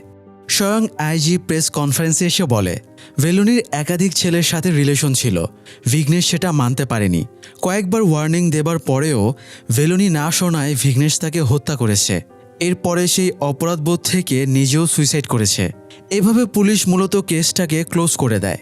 বিবেক এসপির সাথে দেখা করলে এসপি তাকে কেস ডকুমেন্টস রেডি করতে বলে এবং তারপরে ছুটি নিতে বলে। বিবেক বুঝতে পারছিল পুলিশ আর চায় না কেসটার ফার্দার কোনো তদন্ত হোক, তাই কষ্ট পেলেও বাধ্য হয়ে সে কেস ফাইল রেডি করে এসপিকে দেয়। তখন এসপি বিবেককে 3 দিনের ছুটি নিতে বলে। এরপরে কেস ফাইলটা চিফ জাস্টিস সাদাশিবমের কাছে পাঠিয়ে দেওয়া হয়। যদিও সাদাশিবমও বুঝতে পারছিল প্রেশার সামলাতে পুলিশ তড়িঘড়ি করে কেসটা সলভ করে দিয়েছে। পুলিশ কেসটা সলভ করেছে ঠিকই, কিন্তু ভিকটিমকে জাস্টিস পাইয়ে দিতে পারেনি। আবার সাদাশিবমেরও কিছু করার নেই। সার্ভিস লাইফে আর 10 দিন সময় আছে তার হাতে। 10 দিন পর সে রিটায়ার করবে। সে চাইলেও কেসটা রিওপেন করতে পারছে না। যেহেতু আইজি নিজে এসে প্রেস কনফারেন্সে কেস সলভের বর্ণনা দিয়েছে, তার মানে অফিসিয়ালি কেসটা পুলিশ ক্লোজ করে দিয়েছে। নোংরা সিস্টেমের মাঝে স্বয়ং চিফ জাস্টিসও এবার আটকা পড়ে যায়। এমনিও আম পাবলিকও পুলিশের এই কেস সলভে সন্তুষ্ট ছিল না। সবাই বুঝতে পারছিল পুলিশ এখানে আসল খুনিকে না ধরে বিঘ্নেশের ওপরে খুনের দায় চাপিয়ে দিয়েছে, কিন্তু প্রমাণ ছাড়া কারি বা কী করার। তো যাই হোক, এদিকে বিবেক ছুটি কাটাচ্ছিল। এ সময় ফরেন্সিক ডাক্তার পল রাস তাকে ফোন করে। পলরাজ জানায় সে বিঘ্নেশের পোস্টমর্টেম করেছে। বিঘ্নেশের শরীরে অ্যালকোহলের ওভারডোজ পাওয়া গেছে। আর 10 মিলিমিটার বেশি মদ খেত তাহলে সে এমনিও মরে যেত, তার সুইসাইডের প্রয়োজনই হতো না। তবে পলরাজের ইনকোয়ারি মতে বিঘ্নেশ যদি এই লেভেলের মাতাল না হতো তাহলে কি সে সুইসাইডের চেষ্টা করত? ডাক্তারের প্রধান সন্দেহ, বিঘ্নেশ যদি সুইসাইড করেও থাকে তাহলে তার কারণ কি ভেলনের মৃত্যুই নাকি অন্য কোনো কারণ? ডাক্তারের সবচেয়ে বড় সন্দেহের জায়গা হলো বিঘ্নেশের বাম হাতের বৃদ্ধাঙ্গুলে নীলকালি লেগে আছে। এর মানে মৃত্যুর আগে হয়তো সে সুইসাইড নোট লিখেছিল। তাহলে সেই সুইসাইড নোটটা গেল কোথায়? ডাক্তার খোঁটা দিয়ে বলে বিঘ্নেশের মৃত্যুতে পুলিশেরই লাভ হয়েছে, কারণ বিঘ্নেশকে জীবিত অবস্থায় দোষী প্রমাণিত করতে চাইলে অনেক এভিডেন্স কালেক্ট করা লাগতো। যেহেতু সে মরে গেছে তাই কোনো এভিডেন্সের তো দরকারই নেই, প্লাস ইচ্ছে মতো কেসটা সাজাতে পারছে। যদিও পলরাজের কথায় বিবেক রেগে যায়, তবে সে জানে ডাক্তারের সন্দেহই সঠিক। আসলে বিঘ্নেশের লাশের পকেটে বিবেক একটা সুইসাইড নোট পেয়েছিল। নোটটা বিঘ্নেশেরই লেখা। বিঘ্নেশ ভেলোনিকে নিয়ে খুব অনুতপ্ত ছিল। মূলত ভেলোনিকে না পাওয়ার বেদনাতেই সে সুইসাইড করেছে। নোটে এরকমই বর্ণনা ছিল। বিবেক সুইসাইড নোটটা এসপিকে দিয়েছিল, কিন্তু এসপি সুইসাইড নোটটা আগুনে পুড়িয়ে ফেলে আর প্রচার করে ভেলোনির খুন থেকে দায়মুক্ত হতেই বিঘ্নেশ সুইসাইড করেছে। যদিও আগে থেকে বিবেক সুইসাইড নোটের ফটো তুলে রেখেছিল। সে অ্যালেক্সকে বাড়ি থেকে ডেকে নিয়ে গিয়ে তাকে সুইসাইড নোটের ফটোটা দেখায় আর ব্যাপারটা শেয়ার করে। বিবেক বলে গত 4 দিন ধরে সে এই কেসটা নিয়ে ভাবছে। যতক্ষণ না আসল খুনিকে সে ধরতে পারছে তার মনটা শান্ত হবে না। তাই সে আবারও এসপির কাছে কেসটা রিওপেনের জন্য যায়। এসপি কথাটা শোনা মাত্রই রেগে যায় এবং বিবেককে সতর্ক করে দেয় সে যেন এই কেস নিয়ে আর ঘাটাঘাটি না করে। বিবেক ফিরে আসে ঠিকই, তবে আনঅফিশিয়ালি কেসটার তদন্ত চালিয়ে যায়। সে রুবির অ্যাঞ্জেলস লজের রিসিপশনিস্ট জোন্সকে ডেকে জানতে চায় সে ভেলোনির ব্যাপারে কি জানে। জোন্স স্বীকার করে ভেলোনি প্রায় রিসিপশনে এসে তাকে তুলে দিয়ে টেলিফোন থেকে কারোর সাথে কথা বলতো, তবে সে কার সাথে কথা বলতো এটা গোপন রাখত। তার মা থেকে তো বটেই, এমনকি বিঘ্নেশের থেকেও ব্যাপারটা সিক্রেট রাখত। একবার বিঘ্নেশ এসে ভেলোনিকে কথা বলতে দেখে জানার চেষ্টা করে ভেলোনি কার সাথে কথা বলছিল। ভেলোনি ফোন কেটে দেবার পরেও বিঘ্নেশ সেই নম্বরে রিডায়ালের চেষ্টা করলে ভেলোনি ঝামেলা বাঁধিয়ে দেয়। এতে তাদের সন্দেহ হয় ভেলোনি এমন কারোর সাথে কথা বলতো যার সাথে তার সম্পর্ক বন্ধুত্বের চেয়েও বেশি। বিবেক আর অ্যালেক্স ধারণা করে ভেলোনি ফোনে যার সাথে কথা বলতো তার সাথে হয়তো ওট্টাপাড়ায় জঙ্গলে গিয়েছিল, কিন্তু তারা কিভাবে জানতে পারবে সেই লোকটা কে ছিল? যদি ভেলোনি মোবাইলে কথা বলতো তাহলে অ্যালেক্স সেটা বের করে ফেলতো, কিন্তু ভেলোনি ল্যান্ডলাইন থেকে কথা বলতো। তাই ফোন কলের ডিটেলস বের করতে হলে বিবেকের ডিপার্টমেন্টের হেল্প নিতে হবে, কিন্তু এসপির অনুমতি ছাড়া বিবেক ডিপার্টমেন্টের হেল্প পাবে না। তাই সে আশাহত হয়ে পড়ে, তবে অ্যালেক্স ম্যানুয়ালি চেষ্টা চালিয়ে যায়। সে অ্যাঞ্জেলস লজের রেজিস্টার চেক করে সন্দেহভাজনদের নম্বরে ফোন করতে থাকে, তবে সেও বিশেষ কিছু ট্রেস করতে পারে না। এভাবে ভেলোনির মৃত্যুর 1 বছর কেটে যায়। বিবেক আজও গোপনে কেসের তদন্ত চালিয়ে যাচ্ছে, কিন্তু ব্যাপারটা এবার এসপি জেনে যায়। সে বিবেককে আবারও ফোন দিয়ে বকাঝকা করে এবং ট্রান্সফারের হুমকি দেয়, তবে বিবেক থেমে থাকে না। এসপি পদক্ষেপ নেবার আগেই সে কোনো লিড খুঁজে পেতে চায়। যেহেতু এখন পর্যন্ত সব এভিডেন্স শুধু ওট্টাপাড়ার দিকেই ইঙ্গিত করছে, তাই বিবেক আবারও ওট্টাপাড়াইতে সান্তোষদের জিজ্ঞাসাবাদ করতে চলে যায়। তবে আজকে ওরা বিবেকের সাথে খুব খারাপ ব্যবহার করে। বিবেক বুঝিয়ে হুমকি ধামকি দিয়েও ওদের মুখ খোলাতে পারে না। আসলে ওদের মাথার ওপরে অনেক বড় বড় লোকদের হাত আছে, তাই ওরা বিবেককে পাত্তাই দিচ্ছিল না। বিবেক চলে যাওয়ার পরে 2 ভাইয়ের মাঝে মারামারি শুরু হয়ে যায়, কারণ বিবেক থাকাকালীন মা মুখ খোলায় এক ভাই মার সাথেও খারাপ আচরণ করছিল। অন্য ভাই মা ভক্ত হওয়ায় সে প্রতিবাদ করে। 2 ভাই সঞ্জীব আর সানির ঝামেলা বাঁধলে সান্তোষ তাদের আটকানোর চেষ্টা করে, তখন তাদের মাও আটকাতে ছুটে যায়। এতে এক ছেলের হাতের ঝাটকা খেয়ে পড়ে গিয়ে তার মাথায় চোট লাগে। রাতে বৃদ্ধা ঘুমাচ্ছিল, তখন সে স্বপ্নে ভেলোনিকে দেখতে পায়। ভেলোনিকে সে কুটিরে বসিয়ে খাবার এবং পানি দিয়েছিল। এই সময় বাইরে ঝড় বৃষ্টি হলে বারবার খোলা জানালার কপাটে বাতাসে ধাক্কা লেগে আওয়াজ হচ্ছিল, তাই সে জানালা বন্ধ করতে গিয়ে বাইরে বৃষ্টির মাঝে ভেলোনির আত্মাকে হ্যালুসিনেট করে ভয় পেয়ে যায়। এমনকি আত্মাটাকে সে রুমের মধ্যেও দেখতে পায়। মানুষ যখন কোনো বড় অপরাধের প্রত্যক্ষ সাক্ষী হয় তখনই তার মনের ভয় এভাবে বেরিয়ে আসে। তো যাই হোক, এদিকে বিবেক রামারের বাড়িতে গিয়ে আড্ডা দিচ্ছিল। কথার এক পর্যায়ে বিবেক আফসোস করে বলে, সান্তোষদের 3 ভাইকে জিজ্ঞাসাবাদ করলে কিছু জানা যেত, কিন্তু এসপির অনুমতি ছাড়া ওদের অফিসিয়ালি জিজ্ঞাসাবাদ করা যাবে না। রামার বলে, এসপির অনুমোদিত কাজ হবে কিনা সন্দেহ, কারণ ওদের সাথে আরও ওপর মহলের কারো কানেকশন আছে। আসলে সান্তোষদের মেইন পাওয়ার হাউস হলো একজন মিনিস্টার। সান্তোষেরা ইলিগালি বিভিন্ন বন্যপ্রাণী শিকার করে মিনিস্টারকে রান্না করে খাওয়াতো। আজও তারা একটা রেয়ার মাউস ডিয়ার শিকার করে মন্ত্রীর ফার্ম হাউসে নিয়ে যায়। সান্তোষেরা রান্না করছিল, আর মন্ত্রী তখন ভেতরে মেয়েদের সাথে রাসলীলাতে মেতেছিল। অন্যদিকে এই রাতের বেলায় রামারের ব্রেন খুলে যায়। সে তার কাছ থেকে ভেলোনির কেসের পুরনো ডিটেলস ঘেটে একটা ক্লু পায়। রামার বিবেককে ফোন করে বলে তারা 16 এপ্রিল প্রথম ওট্টাপাড়ায় গিয়েছিল। সেখানে গিয়ে বৃদ্ধার কাছে জানতে পেরেছিল ভেলোনি সেখানে লম্বা কালো মতো একটা লোকের সাথে এসেছিল। তবে এর আগে 3 এপ্রিল রামার ভেলোনির মা রুবিকে জিজ্ঞাসাবাদ করার সময় জেনেছিল রুবি ভেলোনিকে একজন লোকের সাথে কথা বলতে দেখেছিল। সেই লোকটা লম্বা এবং কালো ছিল, তাই রুবিকে আবারও জিজ্ঞাসাবাদ করলে হয়তো নতুন কিছু জানা যেতে পারে। তো পরের দিন বিবেক রুবির লজে চলে যায়। তবে রুবি বিবেককে দেখেই খেপে যায়। কেসটা অলরেডি ক্লোজড, বিঘ্নেশও মরে গেছে। আবারও পুলিশের এখানে কি কাজ? পুলিশের উৎপাতের কারণে লজে আর মানুষ আসে না, ফলে ব্যবসাও বন্ধ হতে বসেছে। তাই রুবি বিবেককে চলে যেতে বলে। তবে বিবেক বলে সে ভেলোনিকে জাস্টিস পাইয়ে দেবার জন্য লড়াই করছে। এই লড়াইয়ে সে কাউকে পাশে পাক বা না পাক, সে এর শেষ দেখেই ছাড়বে। যদি রুবি তাকে হেল্প করে তাহলে তার জন্য লড়াইটা সহজ হবে। তো রুবি বিবেককে হেল্প করতে রাজি হয়। বিবেক রুবিকে জিজ্ঞেস করে রুবি রামারের কাছে স্বীকার করেছিল সে ভেলোনিকে কারোর সাথে কথা বলতে দেখেছিল, কিন্তু পরবর্তীতে বিবেক জিজ্ঞাসাবাদ করতে এলে রুবি সে কথাটা স্কিপ করে যায়। তো এটা কি রুবির ভুলে যাবার কারণে ঘটেছিল, নাকি রুবি ইচ্ছে করে স্কিপ করেছিল, সেটা জানতে চায়। রুবি সেদিনের ঘটনা মনে করে বলে তারা চার্চে প্রার্থনার জন্য গিয়েছিল। তবে প্রার্থনা শেষ হবার একটু আগেই ভেলোনি বেরিয়ে যায়। প্রার্থনা শেষ করে রুবি বেরিয়ে দেখে ভেলোনি চার্চের সামনেই পেছন ঘুরে দাঁড়িয়ে আছে। তার মনে হচ্ছিল ভেলোনি কারোর সাথে কথা বলছে। সে ভেলোনিকে ডাক দিলে সেখান থেকে একটা কালো লম্বা মতো লোক চলে যায়।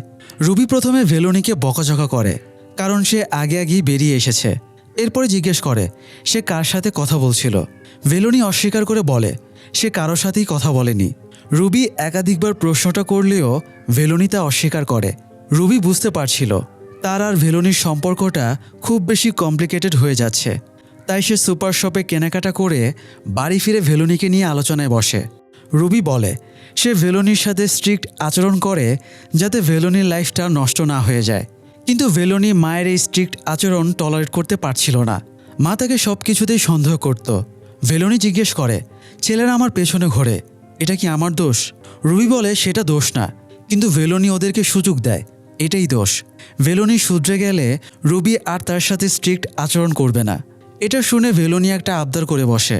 সে আন্টির বাড়িতে যাবার বায়না ধরে। প্রথমে রুবি না করে দেয়। তখন ভেলোনি বলে দেখেছো তো, আমি জানতাম তুমি রাজি হবে না। নিজের কথা রাখতে রুবি এবার বাধ্য হয়ে পারমিশন দিয়ে দেয়। তবে সে বিঘ্নেশকে সাথে নিয়ে যেতে বলে। ভেলোনি বিঘ্নেশকে ইনফর্ম করার জন্য খুশি মনে উঠে চলে যায়। পরবর্তীতে ভেলোনি রেডি হচ্ছিল। তখন রুবি বিঘ্নেশের রুমের সামনে গিয়ে দেখে বিঘ্নেশ তার এক বন্ধুর সাথে বসে ড্রিঙ্ক করছে। তাই রুবি ভেলোনির কাছে এসে জিজ্ঞেস করে সে আন্টির বাড়িতে রেখে আসার কথা বিঘ্নেশকে বলেছিল কিনা। ভেলোনি জানায় সে বলেছিল। তখন রুবি জিজ্ঞেস করে তাহলে সে এই সময় ড্রিঙ্ক করছে কেন? ভেলোনি বিরক্ত হয়ে বলে বিঘ্নেশ যেতে না চাইলে তার কি করার। সে একাই চলে যায় আর সন্ধ্যায় তাকে নিয়ে আসার জন্য বিঘ্নেশকে পাঠাতে বলে। এরপরে রুবি সন্ধ্যায় যখন বিঘ্নেশকে জিজ্ঞেস করে সে ভেলোনিকে রাখতে যায়নি কেন, তখন বিঘ্নেশ জানায় ভেলোনি নাকি তাকে শুধু আনতে যাবার কথাই বলেছিল। বিবেক বলে সে যখন বিঘ্নেশকে জিজ্ঞাসাবাদ করেছিল সেও একই কথা বলেছিল। তার মানে ভেলোনি অথবা বিঘ্নেশ কেউ একজন তাদের মিথ্যা বলেছে। তবে রুবির বিশ্বাস ভেলোনি কখনো মিথ্যা বলবে না। তখন বিবেক বলে আপনি একটু আগে স্বীকার করলেন চার্চের সামনে আপনি ভেলোনিকে কারোর সাথে কথা বলতে দেখেছিলেন, অথচ ভেলোনি সেটা অস্বীকার করেছিল। এটাও তো এক প্রকার মিথ্যা। রুবি বলে তার মনে হয়েছিল ভেলোনি কারোর সাথে কথা বলছে, তবে সে শতভাগ শিওর না এই ব্যাপারে। এবার বিবেক জিজ্ঞেস করে রুবি রামারকে বলেছিল ভেলোনি যার সাথে কথা বলছিল সে লম্বা এবং কালো দেখতে। রুবি জানায় অনেক দিন হয়ে গেছে, তাই সে শিওরলি মনে করতে পারছে না। বিবেক তাকে লাস্ট প্রশ্ন জিজ্ঞেস করে ভেলোনি প্রায়ই ফোনে কারোর সাথে কথা বলতো, রুবি এই ব্যাপারে কিছু জানে কিনা। তখন রুবি জানায় সে একবার শুনেছিল সেবাস্তিয়ান নামের কারোর সাথে ভেলোনি কথা বলেছিল। রুবি এটাও জানায় সেবাস্তিয়ান একজন লেখক। তো ভিভেক সেবাস্তিয়ানের একটা বই কেনে। এরপরে অ্যালেক্সকে দিয়ে প্রকাশনীতে ফোন করে সেবাস্তিয়ানকে প্রোগ্রামে ইনভাইটের কথা বলে তার ফোন নম্বর কালেক্ট করে। এরপর অ্যালেক্স সেই নম্বরের সমস্ত কল ডিটেলস বের করে ভিভেককে দেয়। ভিভেক কল ডিটেলস এবং লজের রেজিস্টার অ্যানালিসিস করে দেখে ভেলোনির খুন হয়েছিল মার্চ মাসে, আর সেবাস্তিয়ান প্রথম লজে এসেছিল তার আগের নভেম্বর মাসে। সেবাস্তিয়ান চলে যাওয়ার পরেও তার মোবাইল থেকে অনেকবার লজের ল্যান্ডলাইনে ফোন এসেছিল, আবার অনেকবার লজ থেকেও তাকে ফোন করা হয়েছিল, আর প্রতিটা কলের ডিউরেশন ছিল 20 থেকে 25 মিনিট। এছাড়া ভেলোনির খুন হয়েছিল 20 তারিখে, অথচ রেলওয়ের রেকর্ডের হিসেবে সেবাস্তিয়ান কন্যাকুমারীতে এসেছিল তার ঠিক আগের দিন 19 তারিখে এবং ফিরে গিয়েছিল ভেলোনির খুনের পরের দিন অর্থাৎ 21 তারিখে। এর চেয়েও বেশি সন্দেহজনক ব্যাপার হলো ভেলোনি লজ থেকে বেরিয়েছিল দুপুর 2:30 মিনিটে। এর ঠিক 5 মিনিট আগেই সেবাস্তিয়ান লজে না এসে বাইরে থেকে ফোন করে। সেই ফোনে সাড়া দিয়ে ভেলোনি বাইরে চলে যায়, আর এরপরই তার লাশ উদ্ধার করা হয়। তাই এই মুহূর্তে সেবাস্তিয়ানই সবচেয়ে বড় সাসপেক্ট। এই জন্য ভিভেক সেবাস্তিয়ানকে ফোন করে। তবে ভিভেক নিজের পরিচয় দিতেই সেবাস্তিয়ান ফোন কেটে দেয়। ভিভেক দ্বিতীয়বার ফোন দিলেও সেবাস্তিয়ান ফোন কেটে দেয়। তৃতীয়বার ফোন দিয়ে দেখে ফোনটা বন্ধ দেখাচ্ছে। তাই সেবাস্তিয়ানই খুনি সন্দেহে ভিভেক তাকে ধরার জন্য অ্যালেক্সকে নিয়ে বেরিয়ে পড়ে। তবে পথের মধ্যেই ভিভেকের কাছে সেবাস্তিয়ানের ফোন আসে এবং জানায় সে নিজে কন্যাকুমারী থানায় ভিভেকের সাথে দেখা করার জন্য বসে আছে। তো ভিভেক গাড়ি ঘুরিয়ে থানায় চলে আসে। সেবাস্তিয়ান জানায় ভিভেক যখন ফোন দিয়েছিল সেবাস্তিয়ান তখন ট্রেনের ভেতরে ছিল, ট্রেনে সিগন্যাল পাওয়া যাচ্ছিল না, তাই সে ফোন কেটে দিচ্ছিল। ভিভেক জিজ্ঞেস করে সেবাস্তিয়ান এখানে কেন এসেছে। সেবাস্তিয়ান বলে ভিভেক ভিঘ্নেশকে দোষী বানিয়ে কেসটা ধামাচাপা দিয়েছে, তাই সেবাস্তিয়ান আপসেট। তার মতে ভেলোনি জাস্টিস ডিজার্ভ করে। ভিভেক জিজ্ঞেস করে আপনি তো ভেলোনির ব্লাড রিলেটেড কেউ না, আবার তার বন্ধু বা আত্মীয় না, তাহলে ভেলোনির ব্যাপারে আপনার এত কনসার্ন কিসের। সেবাস্তিয়ান বলে কিছু সম্পর্ক রক্তের সম্পর্কেরও ঊর্ধ্বে থাকে। ভেলোনি ভিভেকের কাছে জাস্ট একজন ভিকটিম, কিন্তু ভেলোনি তার কাছে কবিতার মতো। তার কোনো মেয়ে নেই, আবার ভেলোনিরও বাবা বেঁচে নেই, তাই তাদের সম্পর্কটা বন্ধু কিংবা রক্তের সম্পর্কের চেয়েও পবিত্র ছিল। ভিভেক সেবাস্তিয়ানকে বলে এই কেসে যতই প্রতিবন্ধকতা থাকুক না কেন সে ভেলোনির আসল খুনিকে ঠিক খুঁজে বের করবে। যদিও এখনও ভিভেকের সেবাস্তিয়ানের ওপরই সন্দেহ, কারণ ভেলোনির কেসটা 6 মাস আগেই ক্লোজ হয়ে গেছে। সেবাস্তিয়ান যদি আসলেই ভেলোনির ব্যাপারে কনসার্ন হতো তাহলে আরও আগেই দেখা করতে আসতো। যখনই সেবাস্তিয়ানের ব্যাপারে ঘাটাঘাটি হচ্ছিল তখনই সে এসে হাজির হলো, তাই ভিভেক সন্দেহের লিস্ট থেকে তাকে সরাতে পারছিল না। যাই হোক, সেবাস্তিয়ান থানা থেকে সোজা লজে গিয়ে রুবির সাথে দেখা করে। সে রুবিকে জানায় ভেলোনির সাথে তার প্রতি সপ্তাহে কথা হতো। তার স্ত্রী ভেলোনিকে তাদের বাড়িতে নিয়ে গিয়ে কিছুদিনের জন্য রাখতে চাইতো, কিন্তু রুবি রাজি হবে না ভেবে ভেলোনি কখনো তাকে কথাটা বলতে পারেনি। সেবাস্তিয়ান এটাও জানায় ভেলোনি তার মাকে অনেক ভালোবাসত। বাবা মারা যাবার পরে মা আর বিয়ে না করে একা হাতে সংসারের হাল ধরেছে। এসব গল্প সেবাস্তিয়ান ভেলোনির কাছে শুনেছে। রুবি বলে ভেলোনি নিজের মনের কথা কখনো তার কাছে এক্সপ্রেস করেনি। দুজনের মধ্যে ঝামেলা হলেই ভেলোনি রুমে ঢুকে দরজা আটকে দিত। বলা যায় ওটাই তার আরেকটা দুনিয়া। সেবাস্তিয়ান ভেলোনির রুমটা দেখতে চাইলে রুবি অনুমতি দেয়। জোন্স সেবাস্তিয়ানকে ভেলোনির রুমে নিয়ে যায়। ভেলোনির রুমে যাবার সময়ে সেবাস্তিয়ানের পুরনো স্মৃতিগুলো মনে পড়ে যায়। ভেলোনির ইচ্ছে ছিল সে একটা বেকারি এবং কনফেকশনারি খুলবে, কিন্তু আফসোস মেয়েটার কোনো ইচ্ছেই পূরণ হলো না। এদিকে ওট্টাপাড়াইতে সান্তোষদের মা এখনও ভেলোনির ভূত দেখে ভয়ে অস্থির হয়ে থাকে। তার শারীরিক কোনো উন্নতিই হচ্ছিল না। 3 ভাই শিকারে চলে গেলে রাতে বৃদ্ধা আতঙ্কে চিল্লাতে শুরু করে। বৃদ্ধা চিল্লায় সেসব বলে দেবে। সে পুলিশকে ডাকার জন্য বারবার বলছিল। বাড়ির কেয়ারটেকার মেয়েটা কোনো রকমে বৃদ্ধাকে সামলে নেয়। এরপর মেয়েটা অ্যালেক্সকে খবর পাঠায়।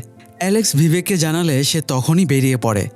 তবে সে সাথে করে কনস্টেবল অমররাজকেও নিয়ে নেয়। শান্তোষ, সঞ্জীব এবং সানি এখনও জঙ্গলেই শিকারের জন্য বসে আছে। এরা আগামীকাল ফিরবে, তাই বৃদ্ধাকে জিজ্ঞাসাবাদের এটাই সেরা সুযোগ। বৃদ্ধা সব সত্যি স্বীকার করতে চাইলে ভিভেক মোবাইলের রেকর্ডারটা অন করে রাখে। বৃদ্ধা জানায় গত 4 পুরুষ ধরে এই জঙ্গলটা তাদের সম্পত্তি ছিল। এখানে শুধু তাদেরই হুকুম চলত, আগে এই এলাকায় অন্তত ৩০০ পরিবার কাজ করত, কিন্তু তার স্বামী এবং ছেলেদের জন্য ওরা টিকতে পারেনি। বৃদ্ধার স্বামী ছিল ১ নম্বরের চরিত্রহীন। সে সুযোগ পেলেই মেয়েদের ধরে রেপ করত। পরে ঝামেলা সামলাতে একটা একটা করে জমি বিক্রি করে দেওয়া লাগতো। এরপর একদিন ফরেস্ট ডিপার্টমেন্ট নতুন নিয়ম নিয়ে হাজির হয়। এখন থেকে মালিকানাধীন হলেও কোনো জমি কেনাবেচা করা যাবে না। ফলে তাদের সমস্যা বেড়ে যায়। পরের বার আরেকটা মেয়েকে রেপ করতে গেলে গণপিটুনি খেয়ে সে জঙ্গল থেকে পালিয়ে যায়। বৃদ্ধা এবং তার 2 ছেলে শান্তোষ, সঞ্জীব গণপিটুনিতে মারা যেত। তবে কাশি তাদেরকে বাঁচায়। এই কাশির ছেলেই হলো সানি। পরে কাশি মারা যাওয়ায় বৃদ্ধা সানিকে নিজের ছেলের মতো মানুষ করে। তবে বৃদ্ধা কল্পনাও করতে পারেনি তার 2 ছেলেও তাদের বাবার মতোই দুশ্চরিত্র হবে। তবে এরা বাবার চেয়েও 1 র্যাঙ্ক উপরে ছিল। যেহেতু ওরা জঙ্গলের জমি বিক্রি করতে পারবে না, তাই জঙ্গলে একটা পার্কিং লট তৈরি করে, যাতে ট্যুরিস্ট এবং গাড়িগুলো যাওয়া আসার পথে এখানে থামতে পারে। এতে ওরা পার্কিং ভাড়া দিয়ে টাকা কামাতে পারবে। কিছুদিনের ভেতরেই এখানে ট্রাক, পিকআপ সহ অনেক গাড়ি আসতে শুরু করে। তবে একটা বাস ছিল যেটা কখনো সরতো না, এখানেই থাকতো। পরে বৃদ্ধা জানতে পারে এখানে ওরা প্রস্টিটিউট এনে দেহ ব্যবসা করায়, আর মানুষও সেফটির খোঁজে এখানে এসে চাহিদা মেটাতো। বৃদ্ধা এই নিয়ে ঝামেলাও করে, কিন্তু ছেলেদের সাথে সে পেরে ওঠে না। তাছাড়া যেহেতু এখান থেকে টাকা আসছিল, তাই সেও চুপ করে যায়। তবে ঝামেলা বাঁধে যখন একটা বিশালদেহী কালো লোক এখানে আসা শুরু করে। সে এখানে এসে কয়েকদিন থাকতো, কখনো কখনো সপ্তাহ পার করে দিত। ও যতদিন থাকতো আর কাউকে প্রস্টিটিউটের কাছে ভিড়তে দিত না। কিছু বলতে গেলেই সে টাকা দিয়ে চুপ করিয়ে দিত। সে যখন চলে যেত তাদের প্রস্টিটিউটের অবস্থা খারাপ হয়ে যেত। তার শরীরে ছিল অসুরের মতো শক্তি, তাই তার কাছে কোনো মেয়ে নিরাপদ ছিল না। তবুও টাকার লোভে শান্তোষ বাইরে থেকেও পতিতা ভাড়া করে আনা শুরু করে। একদিন একটা ড্রাইভার এসে কামের তাড়নায় ঝামেলা শুরু করে, কারণ ওই লোকটা একাই প্রস্টিটিউটকে ভোগ করত। ড্রাইভার ঝামেলা করায় লোকটা তাকে খুন করে ফেলে। তবে তার ভেতরে কোনো ভয় দেখা যায় না। সে জানায় এটাই তার প্রফেশন, মানে সে একজন কন্ট্রাক্ট কিলার। তো লোকটা শান্তোষকে বলে সে এখন থেকে ডাবল টাকা দেবে, বিনিময়ে শুধু তার জন্য ফ্রেশ ভার্জিন মেয়ে জোগাড় করে দিতে হবে। তো টাকার জন্য তারা এরকম মেয়ে খুঁজছিল। এরই মধ্যে একদিন ভেলোনিদের কলেজ থেকে কয়েকজন মেয়ে এখানে ঘুরতে আসে। শান্তোষদের নজর ওদের দিকেই ছিল। ভেলোনির খিদে পেয়েছিল, তাই বৃদ্ধার কুটিরে এসে সে পানি চায়। বৃদ্ধা তাকে পানি এবং খাবার দিলে সে খাওয়ার সময় নিজের দুঃখের কথা বলে। সে স্বাধীন হতে চায়, কিন্তু তার মায়ের জন্য পারে না। তার স্বপ্ন পূরণের পথে মাই সবচেয়ে বড় কাঁটা। তার যদি অনেক টাকা থাকতো তাহলে মায়ের কাছ থেকে পালিয়ে গিয়ে নিজের স্বপ্ন পূরণ করত। এটা শুনে বৃদ্ধা তাকে টোপ দেয়। তার কথা মতো কাজ করলে সে ভেলোনিকে অনেক টাকা দেবে। ভেলোনি তো জানতো না কি কাজ, তবুও মায়ের কাছ থেকে স্বাধীন হবার জন্য সে রাজি হয়ে যায়। পরবর্তীতে ভেলোনিকে কাজের কথা বলে আনা হয় এবং বাসে উঠিয়ে দরজা আটকে দেওয়া হয়। ভেতরে ওষুধটা ছিল। সে ভেলোনিকে রেপের চেষ্টা করে, তবে সামহাও ভেলোনি সেখান থেকে পালিয়ে যায়। সে পালিয়ে কুটিরে আশ্রয় নেয়, কিন্তু তবুও ওষুধটার হাতে পড়ে যায়। সে ভেলোনিকে নৃশংসভাবে রেপ করে। অতিরিক্ত ব্লিডিং হয়ে এবং প্রেশার নিতে না পেরে ভেলোনি সেখানেই মারা যায়। কথাগুলো শেষ করে বৃদ্ধা তার সাইডে তাকিয়ে ভেলোনির আত্মার কাছে ক্ষমা চায়। সে এখনও ভেলোনির আত্মাকে দেখতে পাচ্ছিল। বিবেক রেকর্ড অফ করার জন্য ফোনটা হাতে নিতেই দেখে সেটা চার্জ শেষ হয়ে বন্ধ হয়ে গেছে, অর্থাৎ তার ফোনে হয়তো কিছুই রেকর্ড হয়নি। সে অ্যালেক্সের ফোন থেকে এসপিকে কল করতেই এসপি রেগে যায়, কারণ বিবেক নির্দেশ অমান্য করে ওখানে গিয়েছে। বিবেক জানায় বৃদ্ধা নিজেই ছেলেদের বিরুদ্ধে সাক্ষী দিয়েছে, তাই ওদেরকে গ্রেপ্তার করা উচিত। কিন্তু আগেরবার জাজ শান্তোষকে গ্রেপ্তার করতেই মিনিস্টার ফোন করে তাকে ছাড়িয়েছিল, তাই আবারও যদি ওদের পেছনে লাগা যায় তাহলে তাদের জন্য বিপদ হবে। এরই মধ্যে আবার বিবেক খবর পায় বৃদ্ধা মারা গেছে। সে নিজে ছুটে গিয়ে দেখে বৃদ্ধা সত্যি মৃত। ফলে তাদের জন্য আরও মুশকিল হয়ে যায়। এবারও এসপিকে ফোন করলে এসপি বলে বিবেক স্টেটমেন্ট রেকর্ড করতে পারেনি, আবার বৃদ্ধাও মৃত, তাই তাদের হাতে কোনো এভিডেন্স নেই।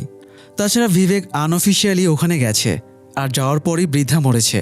তাই এই মুহূর্তে ওরা যদি এফআইআর করে তাহলে উল্টো বিবেকেরই চাকরি নিয়ে টানাটানি হবে।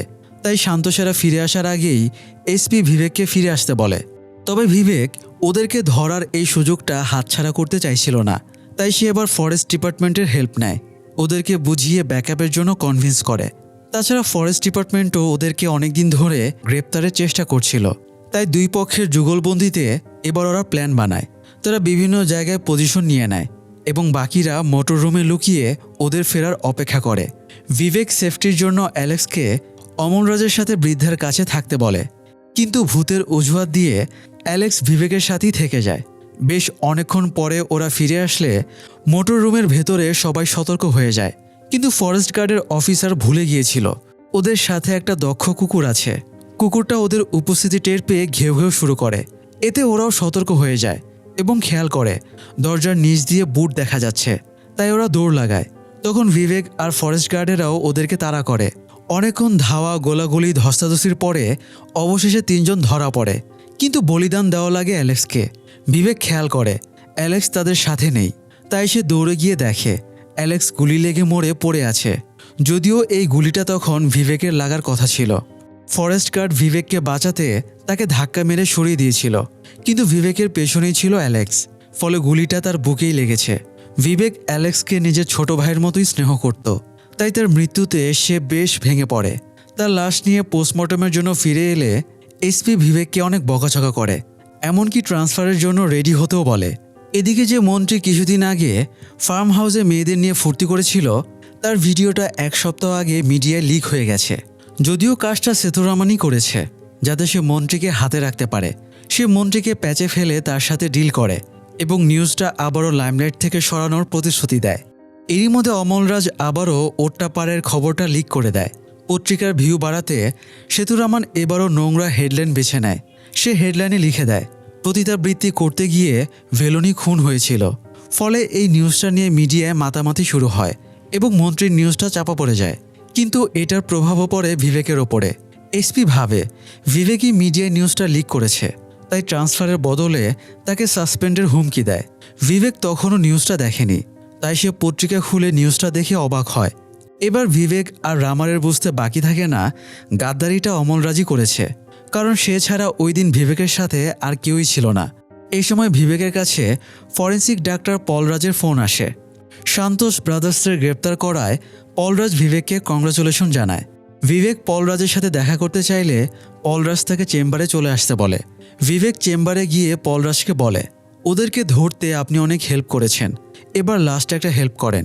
সান্তোষের মা বলেছিল সান্তোষদের সাথে একজন কালো লম্বা লোক ছিল, আপনি যদি বলে দেন ওটা কে, তাহলে আমি তদন্তটা শেষ করতে পারি। পলরাজ বলে সে ওই লোকটার ব্যাপারে জানে না। তখন বিবেক পলরাজের কলার চেপে ধরে বলে, বৃদ্ধার ভাষ্যমতে ভেলোনিকে রেপ করা হয়েছিল, অথচ পলরাজ ফরেন্সিক রিপোর্টে রেপের কথা উল্লেখ করেনি। তাহলে সে কাকে বাঁচাতে চাইছে? পলরাজ বলে সে কোনো ভুল রিপোর্ট বানায়নি, তার রিপোর্ট শতভাগ সত্যি। রেপ যদি হয়েও থাকে সেটা অন্য কারো, ভেলোনির কোনো রেপ হয়নি। এবার বিবেক কনফিউজড হয়ে যায়, সে কার কথা বিশ্বাস করবে। সান্তোষ, সঞ্জীব এবং সানিকে ফরেস্ট ডিপার্টমেন্টের আন্ডারে রাখা হয়েছিল, তাই বিবেক ফরেস্ট গার্ড অর্জুনানের কাছে গিয়ে ভেলোনির ফটো দিয়ে ওদেরকে জিজ্ঞাসাবাদ করতে বলে। অর্জুনান ভেতরে গিয়ে ওদেরকে ফটো দেখিয়ে জিজ্ঞেস করে এই মেয়েটাকেই তারা রেপ এবং খুন করেছে কিনা। তবে ওরা জানায় এই মেয়েটি না। অর্জুনান বলে ওদের মা অলরেডি সব স্বীকার করেছে, তাই ওরাও যেন সব স্বীকার করে। তবে ওরা জানায় তাদের ওখানে রেপ হয়েছিল, খুনও হয়েছিল, তবে সেটা ভেলোনির না, বরং অন্য একটা মেয়ের। সেই মেয়েটাই কলেজের ট্যুরে এসেছিল। মেয়েটা অনেক গরিব ফ্যামিলির ছিল, তাই ওদের মা মেয়েটাকে কাজের অফার দিতেই সে রাজি হয়ে যায়। পরবর্তীতে তার মা যেভাবে বর্ণনা করেছে সেভাবেই ঘটনা ঘটে। ওরা বলে মায়ের মাথায় আঘাত লাগার পরে তার সব কিছু তালগোল পেকে গেছে, এমনকি নিজের ছেলেদের নামও সে গুলিয়ে ফেলত। তাই হয়তো মা ওই মেয়েটির সাথে ভেলোনিকে গুলিয়ে ফেলেছিল। তো অর্জুনান এবার সেই রেপিস্ট লোকটার ব্যাপারে জিজ্ঞেস করলে ওরা উত্তর দেয় লোকটার নাম ভালান, এর বেশি তার ব্যাপারে ওরা জানে না। তবে লোকটার গাড়ির নম্বরটাও ওরা দিয়ে দেয়। অর্জুনান ইনফরমেশন নিয়ে বাইরে এসে বিবেককে দেয়। সান্তোষ আর ওর ভাইদের তথ্যের হিসেবে পলরাজের ফরেন্সিক রিপোর্টটাও সত্যি প্রমাণিত হচ্ছে। তবে বিবেকের খটকা থেকে যাচ্ছে, তাহলে ওদের কুটিরে ভেলোনির পোশাকের টুকরো কিভাবে গেল? তো বিবেক রামারকে ভালানের গাড়ির নম্বর প্লেটের নম্বরটা দিয়ে সেটার খোঁজ নিতে বলে। বিবেক রাস্তা দিয়ে যাবার সময় ট্রাফিকে থেমে রাস্তার পাশের একটা লাইব্রেরিতে সেবাস্তিয়ানের নতুন বইয়ের মার্কেটিং ব্যানার দেখতে পায়। ভেলোনির জীবনী নিয়ে সেবাস্তিয়ান একটা বই পাবলিশ করেছে, যেটার নাম দ্য ফেভেল অফ ভেলোনি।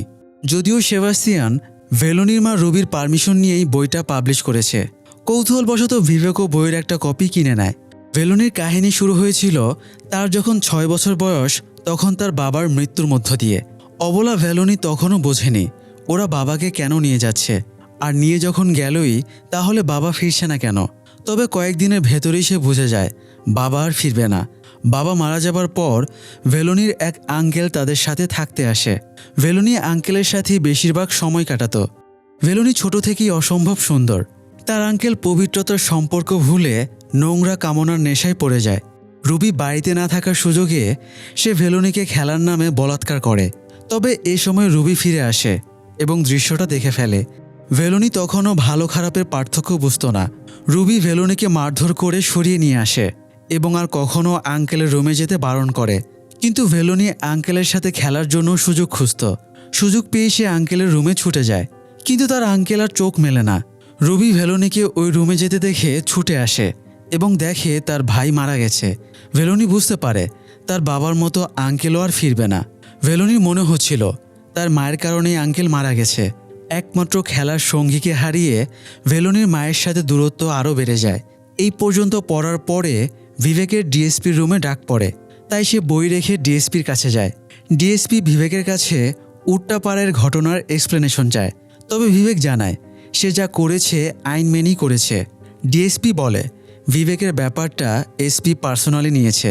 ডিএসপি যদি ক্লিয়ারেন্স দেয়ও তবুও এসপি বিবেককে ছাড়বে না।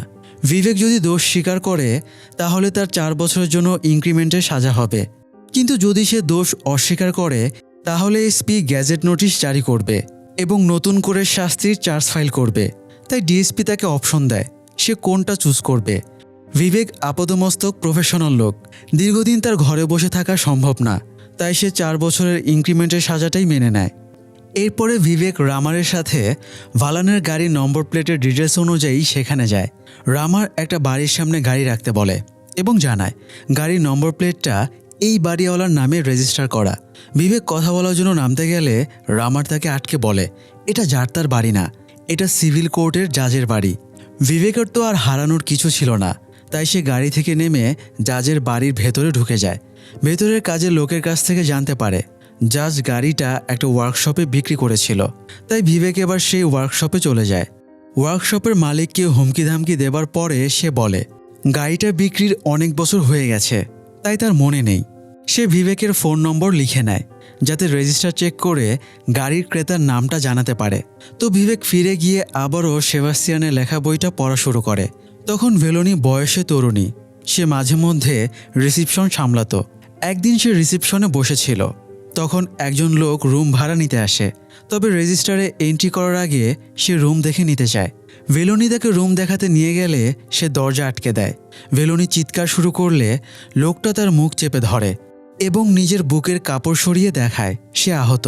এরপরে লোকটা সেন্সলেস হয়ে গেলে ভেলোনি তাকে টেনে টুনে বেডে শোয়ায় এবং ক্ষতস্থানে ড্রেসিং করে দেয়।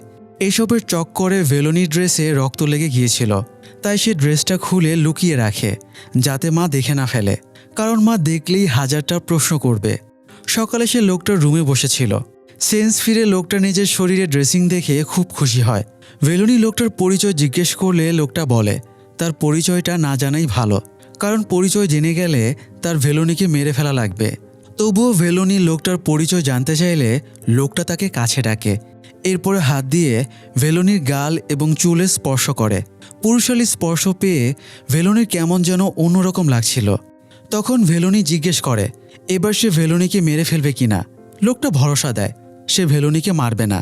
ভেলোনির লোকটার প্রতি বেশ আবেগ এবং ভালো লাগা জন্মে গিয়েছিল।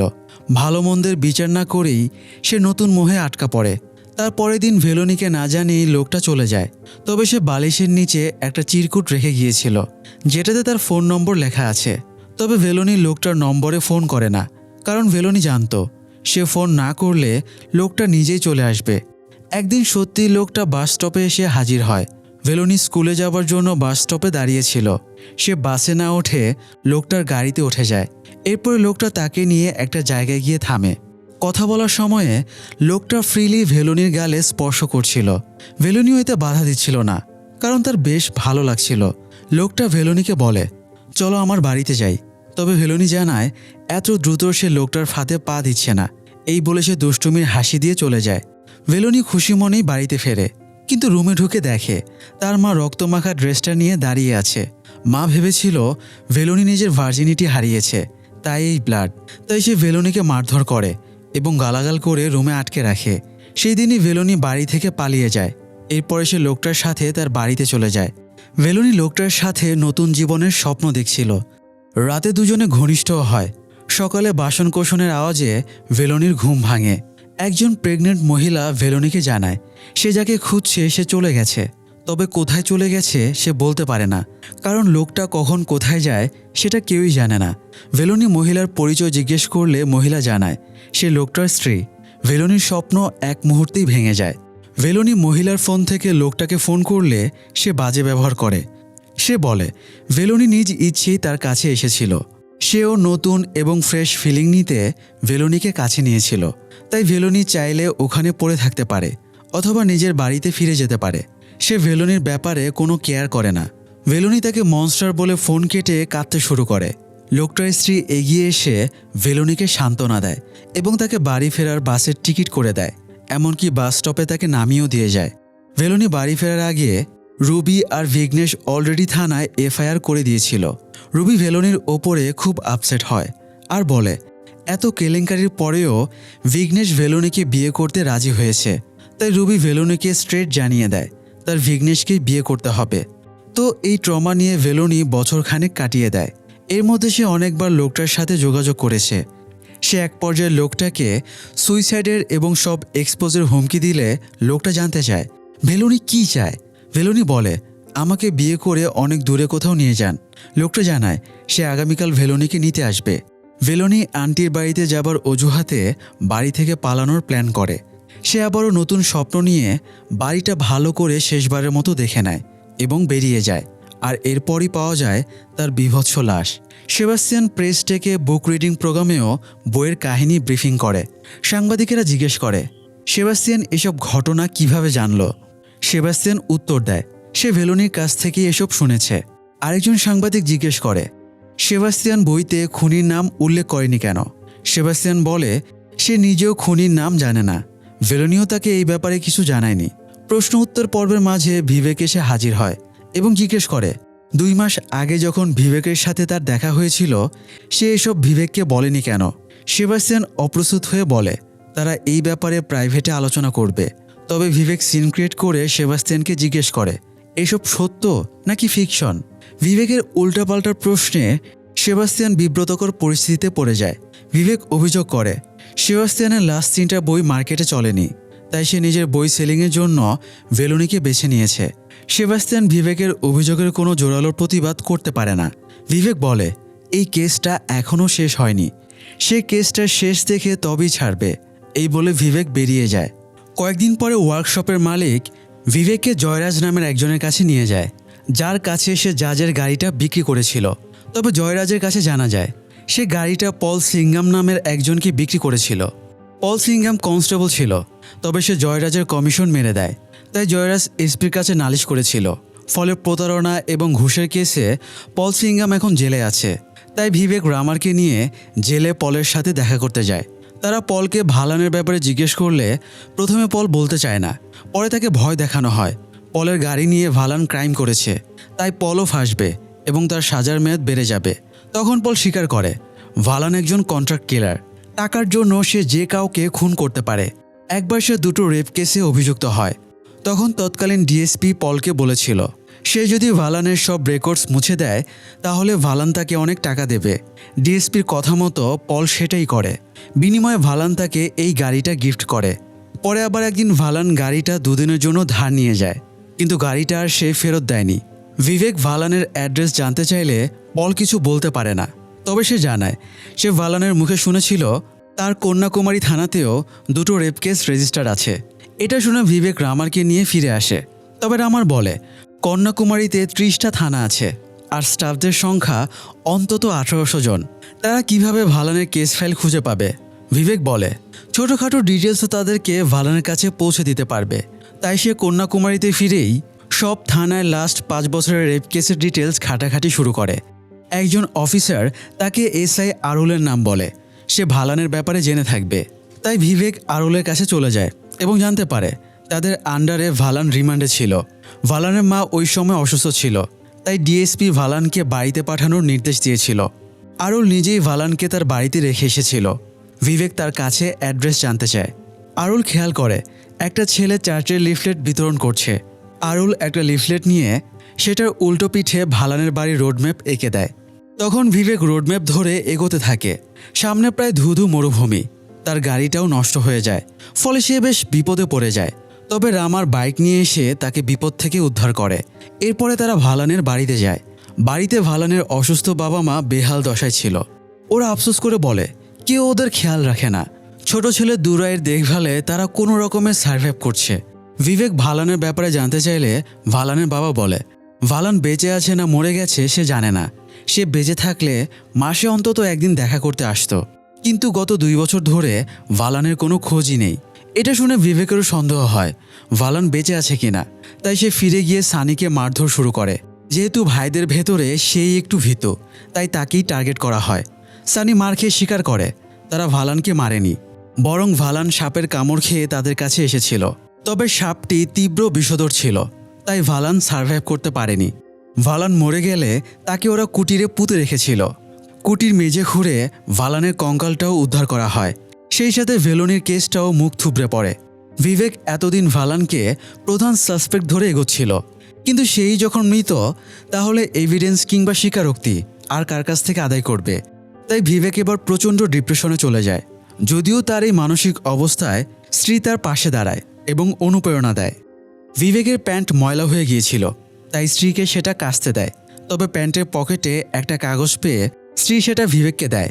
বিবেক কাগজটা খুলে দেখে এটা চার্চের লিফলেট, যেটার ওপরে আরুল তাকে রোডম্যাপ এঁকে দিয়েছিল। সে লিফলেটটা ফেলে দেয়, তবে তার আগে এক ঝলক তার ডেটের দিকে নজর যায়। তাই সে আবারও লিফলেটটা তুলে ডেট চেক করে। এরপরে সে ক্যালেন্ডারও চেক করে। তারপরে চলে যায় চার্চে। ফাদারের কাছে কনফার্মেশন নিয়ে সে বেরিয়ে আসে এবং সাহায্যের জন্য সেবাস্তিয়ানকে ফোন করে। বিবেক কিছু বলার আগেই সেবাস্তিয়ান বলে তুমি সেদিন অভিযোগ করেছিলে আমার বইয়ের সব কিছু মিথ্যা, কিন্তু মিথ্যার মাঝেও অনেকগুলো সত্যি আছে। আবার এমন সত্যি আছে যেগুলো আমি বইতে লিখিনি। এবার সেবাস্তিয়ান ভেলোনির ফ্যামিলির এমন এক সত্যির কথা বিবেককে বলে, যা শুনে বিবেক এই কেসের সবচেয়ে উজ্জ্বল আলোর ঝলকটা দেখতে পায়। সে খুশি হয়ে সেবাস্তিয়ানকে বলে কেস তো প্রায় সলভ হয়েই গেছে বলা চলে। বিবেক এই কেসের শুরু থেকে এখন পর্যন্ত সব কিছু মনে মনে রিভাইজ করে এবং বুঝতে পারে এই কেসটা এতদিনে দাঁড়িয়েছিল জাস্ট মিথ্যা এবং গুজবের ওপরে। এবার সত্যিটার সামনে আসার সময় হয়ে গেছে। তো যাই হোক, ঘটনা যেটা ঘটেছিল, ভেলোনির মা রুবি স্বীকারোক্তি দিয়েছিল সে ভেলোনিকে নিয়ে 20শে মার্চ চার্চে প্রার্থনা করতে গিয়েছিল। সেখান থেকে ফিরে ভেলোনি আন্টির বাড়িতে যাবার বায়না ধরে, কিন্তু আদতে চার্চে সেদিন কোনো প্রার্থনা ছিলই না। সেদিন ফাস্টিং প্রেয়ারের জন্য রেগুলার প্রার্থনা বন্ধ ছিল। তাহলে রুবি কেন বলল সে ভেলোনিকে নিয়ে চার্চে গিয়েছিল? শুধু তাই না, রুবি বলেছিল চার্চ থেকে বের হয়ে সে দেখেছিল ভেলোনি কালো লম্বা মতো একজনের সাথে কথা বলছে। এছাড়া তার স্বীকারোক্তিতে চার্চ থেকে মার্কেটে গিয়ে কেনাকাটার কথাও উল্লেখ আছে। অথচ এগুলো সবই মিথ্যা। তাই সত্য বের করার জন্য রুবিকে থানায় আনা হয়। বিবেক লেডি কনস্টেবলের হাতে রুবিকে ছেড়ে দেয়। কনস্টেবল হুমকি ধামকি দেওয়ায় রুবি ভয়ে সেন্সলেস হয়ে যায়। বিবেক তখন রামারকে নিয়ে রুবির বাড়ি গিয়েছিল। রুম সার্চ করে সে ভেলোনির একটা লেটার পায়, যেটা সে প্রথমবার পালানোর আগে মায়ের জন্য লিখে রেখে গিয়েছিল। লেটারটা পড়ে বিবেক আরও কিছু লিড পেয়ে যায়। সে যতক্ষণে থানায় ফিরে আসে ততক্ষণে রুবির জ্ঞান ফিরে এসেছিল। রুবি বিবেককে দেখে কান্নাকাটি করে বলে সে কিছুই করেনি, নিজের মেয়েকেও সে খুন করেনি। তখন বিবেক 20 মার্চের ঘটনা উল্লেখ করে জিজ্ঞেস করে রুবি মিথ্যা বলেছিল কেন। সে সত্যিটা জানতে চাইলে রুবি স্বীকার করে ওই দিন তারা চার্চে যায়নি। রুবি ভেলোনিকে সকালে ঘুম থেকে ডেকে তুলেছিল এবং আন্টির বাড়িতে যাবার জন্য বলেছিল। মায়ের মুখে কথাটা শুনে ভেলোনি খুবই অবাক হয়, তবে সে খুশিও ছিল। তাই রেডি হয়ে আন্টির বাড়িতে যাবার জন্য বের হবার সময়ে টেলিফোন বেজে ওঠে। ফোনটা সেবাস্তিয়ান করেছিল। সেবাস্তিয়ানের কন্যাকুমারীতে একটা প্রোগ্রাম হওয়ার কথা ছিল। সে ট্রেনের টিকিটও কেটে রেখেছিল, কিন্তু প্রোগ্রাম ক্যান্সেল হওয়ায় সে আসেনি। ভেলোনির খবর জিজ্ঞেস করলে সে উৎসাহের সাথে জানিয়েছিল মা আজ নিজে থেকে তাকে আন্টির বাড়িতে যাবার পারমিশন দিয়েছে। তাই সে অনেক খুশি। অর্থাৎ সেদিন ভেলোনি কারোর সাথে পালানোর উদ্দেশ্যে না, বরং আন্টির বাড়িতে যাবার উদ্দেশ্যেই বের হয়েছিল। তো বিবেক এবার রুবিকে জিজ্ঞেস করে সে কেন আন্টির বাড়ির কথা বলে ভেলোনিকে সরাতে চেয়েছিল। রুবি এই প্রশ্নের কোনো উত্তর না দিতে চাইলে বিবেক এবার চিঠিটা দেখায়। চিঠি দেখে রুবি অস্থির হয়ে যায় এবং সেটা না পড়তে রিকোয়েস্ট করে। তবে বিবেক জোর করে সবার সামনে চিঠিটা পড়ে শোনায়। রুবি আর ভেলোনির ঝামেলা শুরু হয়েছিল ভেলোনির ড্রেসে ব্লাড লেগে থাকা নিয়ে। রুবি ভেবেছিল ভেলোনি ভার্জিনিটি হারিয়েছে, তবে চিঠিতে ভেলোনি লিখেছে সে স্কুল থেকে ফেরার পথে একটা রক্তাক্ত আহত কুকুর পেয়েছিল। সে কুকুরটাকে ভেটের কাছে নিয়ে গিয়ে চিকিৎসা করিয়ে প্রাণ বাঁচায়। কুকুরটাকে ক্যারি করার কারণেই তার ড্রেসে রক্ত লেগেছিল। মা সেটাকে উল্টাপাল্টা ভেবে নিয়েছে। এখানে আরেকটা কথা উল্লেখ করি, সেবাস্তিয়ান তার বইতে উল্লেখ করেছে এক আহত লোক লজে এসেছিল এবং তার কাছ থেকে ভেলোনির ড্রেসে ব্লাড লেগেছিল। আসলে এটা সেবাস্তিয়ানের মনের কল্পনা। বাস্তবে ভেলোনির সাথে এরকম কারোর সম্পর্ক ছিলই না। তো যাই হোক, ভেলোনি চিঠিতে তার মায়ের চরিত্র নিয়েও লিখেছিল। তার মা একটা অবৈধ সম্পর্কে জড়িয়ে আছে, এটা ভেলোনি জানত। এমনকি মায়ের এরকম নোংরা চরিত্রের জন্য সে লজ্জিতও ছিল। এর চেয়ে তার মা যদি আরেকটা বিয়ে করত তবুও সে অনেক খুশি হতো। চিঠিতে আরও লেখা ছিল ভেলোনির সাথে তার মা স্ট্রিক্ট আচরণ করত, কারণ ছেলেরা ভেলোনির পিছে ঘুরঘুর করত। মায়ের এক্সট্রা প্রোটেক্টিভ আচরণের জন্য ভেলোনির লাইফটা হেল হয়ে যাচ্ছিল। তাই সে অনেকবার নিজের চেহারা নষ্ট করতে চেয়েছে, কিন্তু পারেনি, কারণ তার চেহারা তো গড গিফটেড। সে মায়ের সাথে নিজের তুলনা করে লিখেছে সে মায়ের মতো দুশ্চরিত্র না। চিঠিটা লিখে রেখে ভেলোনি বাড়ি থেকে চলে গিয়েছিল। যদিও পরে সে আবারও বাড়ি ফিরে আসে, কিন্তু ততক্ষণে রুবি চিঠিটা পেয়ে গিয়েছিল। ভেলোনি তখন মায়ের কাছে ক্ষমা চেয়ে নেয় এবং দুজনের সম্পর্ক স্বাভাবিক রাখার চেষ্টা করে। চিঠি থেকে যেটা প্রতীয়মান হচ্ছিল, ভেলোনি মায়ের অবৈধ সম্পর্কের কথা জেনে গিয়েছিল, তাই রুবি ভেলোনিকে মেরে ফেলেছে। তবে বিবেকের চিঠি পড়া শেষ হলে রুবি কান্নাকাটি করে বলে সে ভেলোনিকে হত্যা করেনি। বিবেক ধমক দিয়ে রুবিকে চুপ করিয়ে দেয়। এবার বিবেক নিজের হাইপোথেসিস দাঁড় করায়। তার মতে রুবি আর বিঘ্নেশের মধ্যে অবৈধ সম্পর্ক ছিল। রুবি এই সম্পর্ক আজীবন চালিয়ে যেতে চাইছিল, তাই নিজের মেয়ের সাথে বিঘ্নেশের বিয়ে দেবার সিদ্ধান্ত নেয়। কিন্তু বিঘ্নেশ ভেলোনির প্রেমে পড়ে গেলে রুবির গুরুত্ব কমে যায়। এতে সে হিংসাত্মক হয়ে ভেলোনিকে খুন করে। তবে রুবি এখনও এই অভিযোগ অস্বীকার করে। বিবেক জোর দিয়ে বলে রুবি ভেলোনিকে খুনের জন্য ভালানকে হায়ার করেছিল, কিন্তু রুবি স্বীকার করে না। তাই বিবেক রুবিকে মেরে স্বীকারোক্তি আদায়ের জন্য কনস্টেবলকে নির্দেশ দেয়। মার খাওয়ার ভয়ে রুবি টেবিলের কলমদানি থেকে একটা ছুরি তুলে নিজের গলায় ফ্যাস মেরে দেয়। অজ্ঞতা তাকে হাসপাতালে ভর্তি করা হয়। এই ঘটনায় বিবেকের হিসেব উলটপালট হয়ে যায়। তার মনে হচ্ছিল রুবি নির্দোষ, সে ভেলোনিকে খুন করেনি, কারণ ভালানের নাম নেবার পরেও রুবির ভেতরে কোনো আতঙ্ক দেখা যায়নি। সে চাইলে নিজেকে ডিফেন্ড করতে পারত, কিন্তু তা না করে সুইসাইডের চেষ্টা কেন করল? যাই হোক, এই সময় থানায় জোন্স এবং লজের আরেকজন স্টাফ রুবিকে দেখতে আসে। বিবেক তাদেরকে অনুমতি দেয় আর লেডি কনস্টেবলকে রুবির নামে ৩০৯ ধারায় সুইসাইডাল অ্যাটেম্পের জন্য এফআইআর ফাইল করতে বলে। এদিকে জোন্স সেন্সলেস রুবির পাশে দাঁড়িয়ে ইমোশনাল হয়ে যায়। এখানে বিবেকের ধারণা আরও একবার ভুল প্রমাণিত হয়। আসলে রুবির সাথে বিঘ্নেশের না, বরং জোন্সের অবৈধ সম্পর্ক ছিল। সবার সামনে তো জোন্স ম্যাডাম ম্যাডাম করে বেড়াতো, কিন্তু আড়ালে দুজনের রাসলীলা চলত। যদিও জোন্স রুবিকে বিয়ে করতে চাইতো, তবে রুবি রাজি হয় না। একে তো তার বিয়ের বয়স আর নেই, এখন তার ভেলোনিকে বিয়ে দেবার সময়।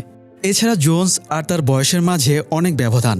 যদিও জোন্সের বয়স নিয়েও কোনো সমস্যা ছিল না, তবে রুবি বোঝায় বিয়ের পর যা হবে জোন্স তো এখনও তাই পাচ্ছে, তাহলে বিয়ের দরকারটা কি? রুবি জোন্সকে বিয়ের কথা মাথা থেকে ঝেড়ে ফেলতে বলে, না হলে সম্পর্ক শেষ করে দেবার হুমকি দেয়। কিন্তু কয়েকদিনের ভেতরেই রুবির প্রেগনেন্সি পজিটিভ আসে, তাই সে আন্টির বাড়িতে যাবার পারমিশন দিয়ে ভেলোনিকে সরিয়ে দেয়। এরপরে রুবি একটা ক্লিনিকে গিয়ে গর্ভের বাচ্চার অ্যাবর্শন করিয়ে নেয়। তো এটাই ছিল মূলত রুবির ভেলোনিকে আন্টির বাড়িতে পাঠানোর রহস্য।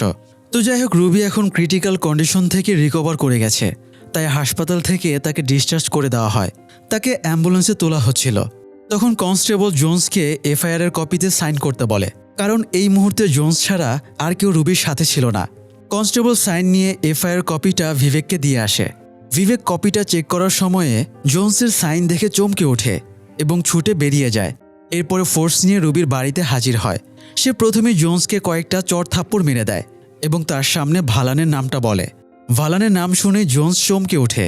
বিবেক জানতে চায় ভালান জোন্সের কে হয়। জোন্স উত্তর দেয় ভালান তার বড় ভাই। এফআইআরের কপিতে জোন্সের পুরো নামের সাইন দেখেই বিবেক সেটা বুঝতে পেরেছিল। জোন্সের পুরো নাম জোন্স দুরাই। বিবেক যেদিন ভালানের বাড়িতে গিয়েছিল তার বাবার মুখে দুরাই নামটা শুনেছিল। সেখান থেকে এই নামটা ভিবেকের জানা ছিল। তো জোন্স এবার স্বীকার করে ভেলোনির জন্য রুবি পেরেশানিতে থাকত।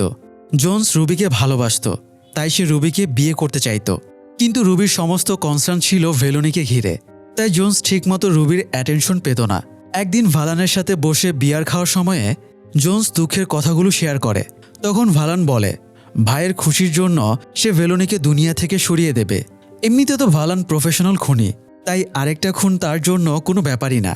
ভেলোনি যেদিন আন্টির বাড়িতে যাবার জন্য বের হচ্ছিল, ভালান তখন শিকারের জন্য ওত পেতে বসেছিল। ভেলোনিকে একা পেয়েই সে কিডন্যাপ করে নেয় এবং উইন্ডমিলে নিয়ে আসে, কারণ জায়গাটা শুনশান। ভালান ভেলোনির হাত পায়ের বাঁধন খোলার সময়ে ভেলোনি তাকে ধাক্কা দিয়ে পালিয়ে যায়, তবে সে বেশি দূর দৌড়াতে পারে না। ভালান তাকে ধরে ফেলে এবং গলা টিপে ধরে আছাড় মেরে মাটিতে ফেলে দেয়। এরপরও সে ভেলোনিকে নির্দয়ভাবে মারতে থাকে। ভেলোনি দুর্বল হয়ে গেলে ভালান তাকে রেপের চেষ্টা করে, তবে এ সময় সেখান দিয়ে একটা বিষধর সাপ যাচ্ছিল। সামনে ভালানের পা পেয়ে সাপটা তার পায়ে কামড় দেয়। ভালান সাথে সাথে বিষক্রিয়া টের পায়, তবে সে চলে যাবার আগে ভেলোনিকে গলা টিপে হত্যা করে। এরপরে ভেলোনির জামার নিচের দিকে ছিঁড়ে সেটা দিয়ে নিজের পায়ে বাঁধন দেয়। এই রাস্তাটা ওট্টাপাড়ার দিকে যায়, তাই সে ওট্টাপাড়াইতে সান্তোষদের কাছে চলে আসে এবং হেল্প চায়। ওরা অনেকদিন ধরেই ভালানের আজাব থেকে মুক্তি পেতে চাইছিল, তাই সাপে কামড়েছে শুনে ওরা খুশি হয় এবং আনন্দ করতে থাকে। সাহায্য না পেয়ে কিছুক্ষণের ভেতরেই ভালান মারা যায়। এরপরে ওরা লাশটা কুটিরেই মাটি চাপা দিয়ে দেয়। বিবেক যে কুটিরে ভেলোনির জামার টুকরো পেয়েছিল সেটা মূলত ভালান পায়ে বেঁধে এনেছিল। তো রুবি এতদিন এই সত্যটা জানত না। আজ জানতে পেরে সে আক্রোশে ফেটে পড়ে। বিবেক কেস সলভ করেছে ঠিকই, কিন্তু সে এফআইআর দায়ের করবে কিনা কনফিউশনে ছিল, কারণ মিডিয়া গত 2 বছরে ভেলোনির চরিত্র নিয়ে অনেক কাটাছেঁড়া করেছে। এখন যদি কেসটা আবারও সামনে আসে, তাহলে ভেলোনির মায়ের ডার্ক ক্যারেক্টারটা এক্সপোজ হয়ে যাবে, ফলে মিডিয়া তাকে নিয়েও কাটাছেঁড়া শুরু করবে। বিবেকের ভেলোনির জন্য আফসোস হচ্ছিল। মেয়েটা বেঁচে থাকতেও শান্তি পায়নি, মরে যাবার পরেও সে যথাযথ সম্মানটুকু পায়নি। এখন এফআইআর করতে হলে রুবির চরিত্রই সবার মূল আকর্ষণে চলে আসবে। সবাই রসিয়ে আলাপ করবে মায়ের পরকীয়ার বলি হতে হলো মেয়েকে। বিবেক কার নামেই বা এফআইআর করবে? রুবি, জোন্স, নাকি এই সমাজের নামে, যারা বেঁচে থাকলেও রুবি কিংবা ভেলোনিদের নোংরা মানসিকতা দিয়ে মেরে ফেলে? বিবেক সিদ্ধান্তহীনতায় ভুগছিল। এরই মধ্যে খবর আসে রুবি মারা গেছে। এখন বাকি থাকে জোন্স, তাই বিবেক তাকে গ্রেপ্তার করে এফআইআর দায়ের করে। এরপরে বিবেক যা সন্দেহ করেছিল সেটাই ঘটে। ভেলোনির জাস্টিসের চেয়ে মিডিয়ার রুবির অবৈধ সম্পর্ক নিয়েই বেশি কাটাছেঁড়া শুরু হয়ে যায়। বিবেক এতে ভীষণ আপসেট হয়, কারণ এরকম ঘটনা তার অতীত লাইফের সাথে জড়িত। সেই অপরাধবোধ সে আজও বয়ে বেড়াচ্ছে। বিবেক স্ত্রীর কোলে মাথা রেখে বলে তার আরও একটা বাচ্চা চাই, এবার তারা মেয়ে বাচ্চা নেবে। এই নষ্ট মেন্টালিটির সমাজ থেকে সে মেয়েকে প্রোটেক্ট করবে, তাকে সুন্দর ও আনন্দময় জীবন উপভোগের সুযোগ দেবে। যাই হোক, ভেলোনির খুনিদের সাজা হবার মধ্য দিয়ে গল্পটা এখানেই শেষ হয়ে যায়। তবে তার সব খুনিকে শাস্তি দেওয়া সম্ভব না, কারণ লাখো মানুষদের নোংরা মানসিকতাকে কোন আইন দিয়েই বা শাস্তি দেওয়া সম্ভব? বন্ধুরা, ভেলোনির লাশ একটা সমাজ ব্যবস্থার প্রতিচ্ছবি। এরকম সমাজে আমি আপনিও বিলং করি। একটা সুন্দর সমাজ ব্যবস্থা গড়ে তোলার জন্য সবার মানসিকতার উন্নতি হওয়া জরুরি। আমরা সহজেই কারো ক্যারেক্টারের সার্টিফিকেট দিয়ে ফেলি, কিন্তু আমরা ভেবে দেখি না অন্যকে জাজ করার জন্য আমরা নিজেরা কতটুকু পারফেক্ট। তাই আসুন শিক্ষার সাথে সাথে নিজেদের মানসিকতারও উন্নতি করি, তবেই আমরা উন্নত জাতি হতে পারবো। আজ এ পর্যন্তই। এই সিরিজের 2য় সিজন সম্প্রতি রিলিজ পেয়েছে। আমাদের এই গল্পটা ভালো লাগলে কমেন্টে জানাতে পারেন। আপনাদের সাড়া পেলে আমরা দ্রুততম সময়ের ভেতরে 2nd সিজনও নিয়ে আসব, তাই মতামত জানিয়ে পাশেই থাকুন। ধন্যবাদ।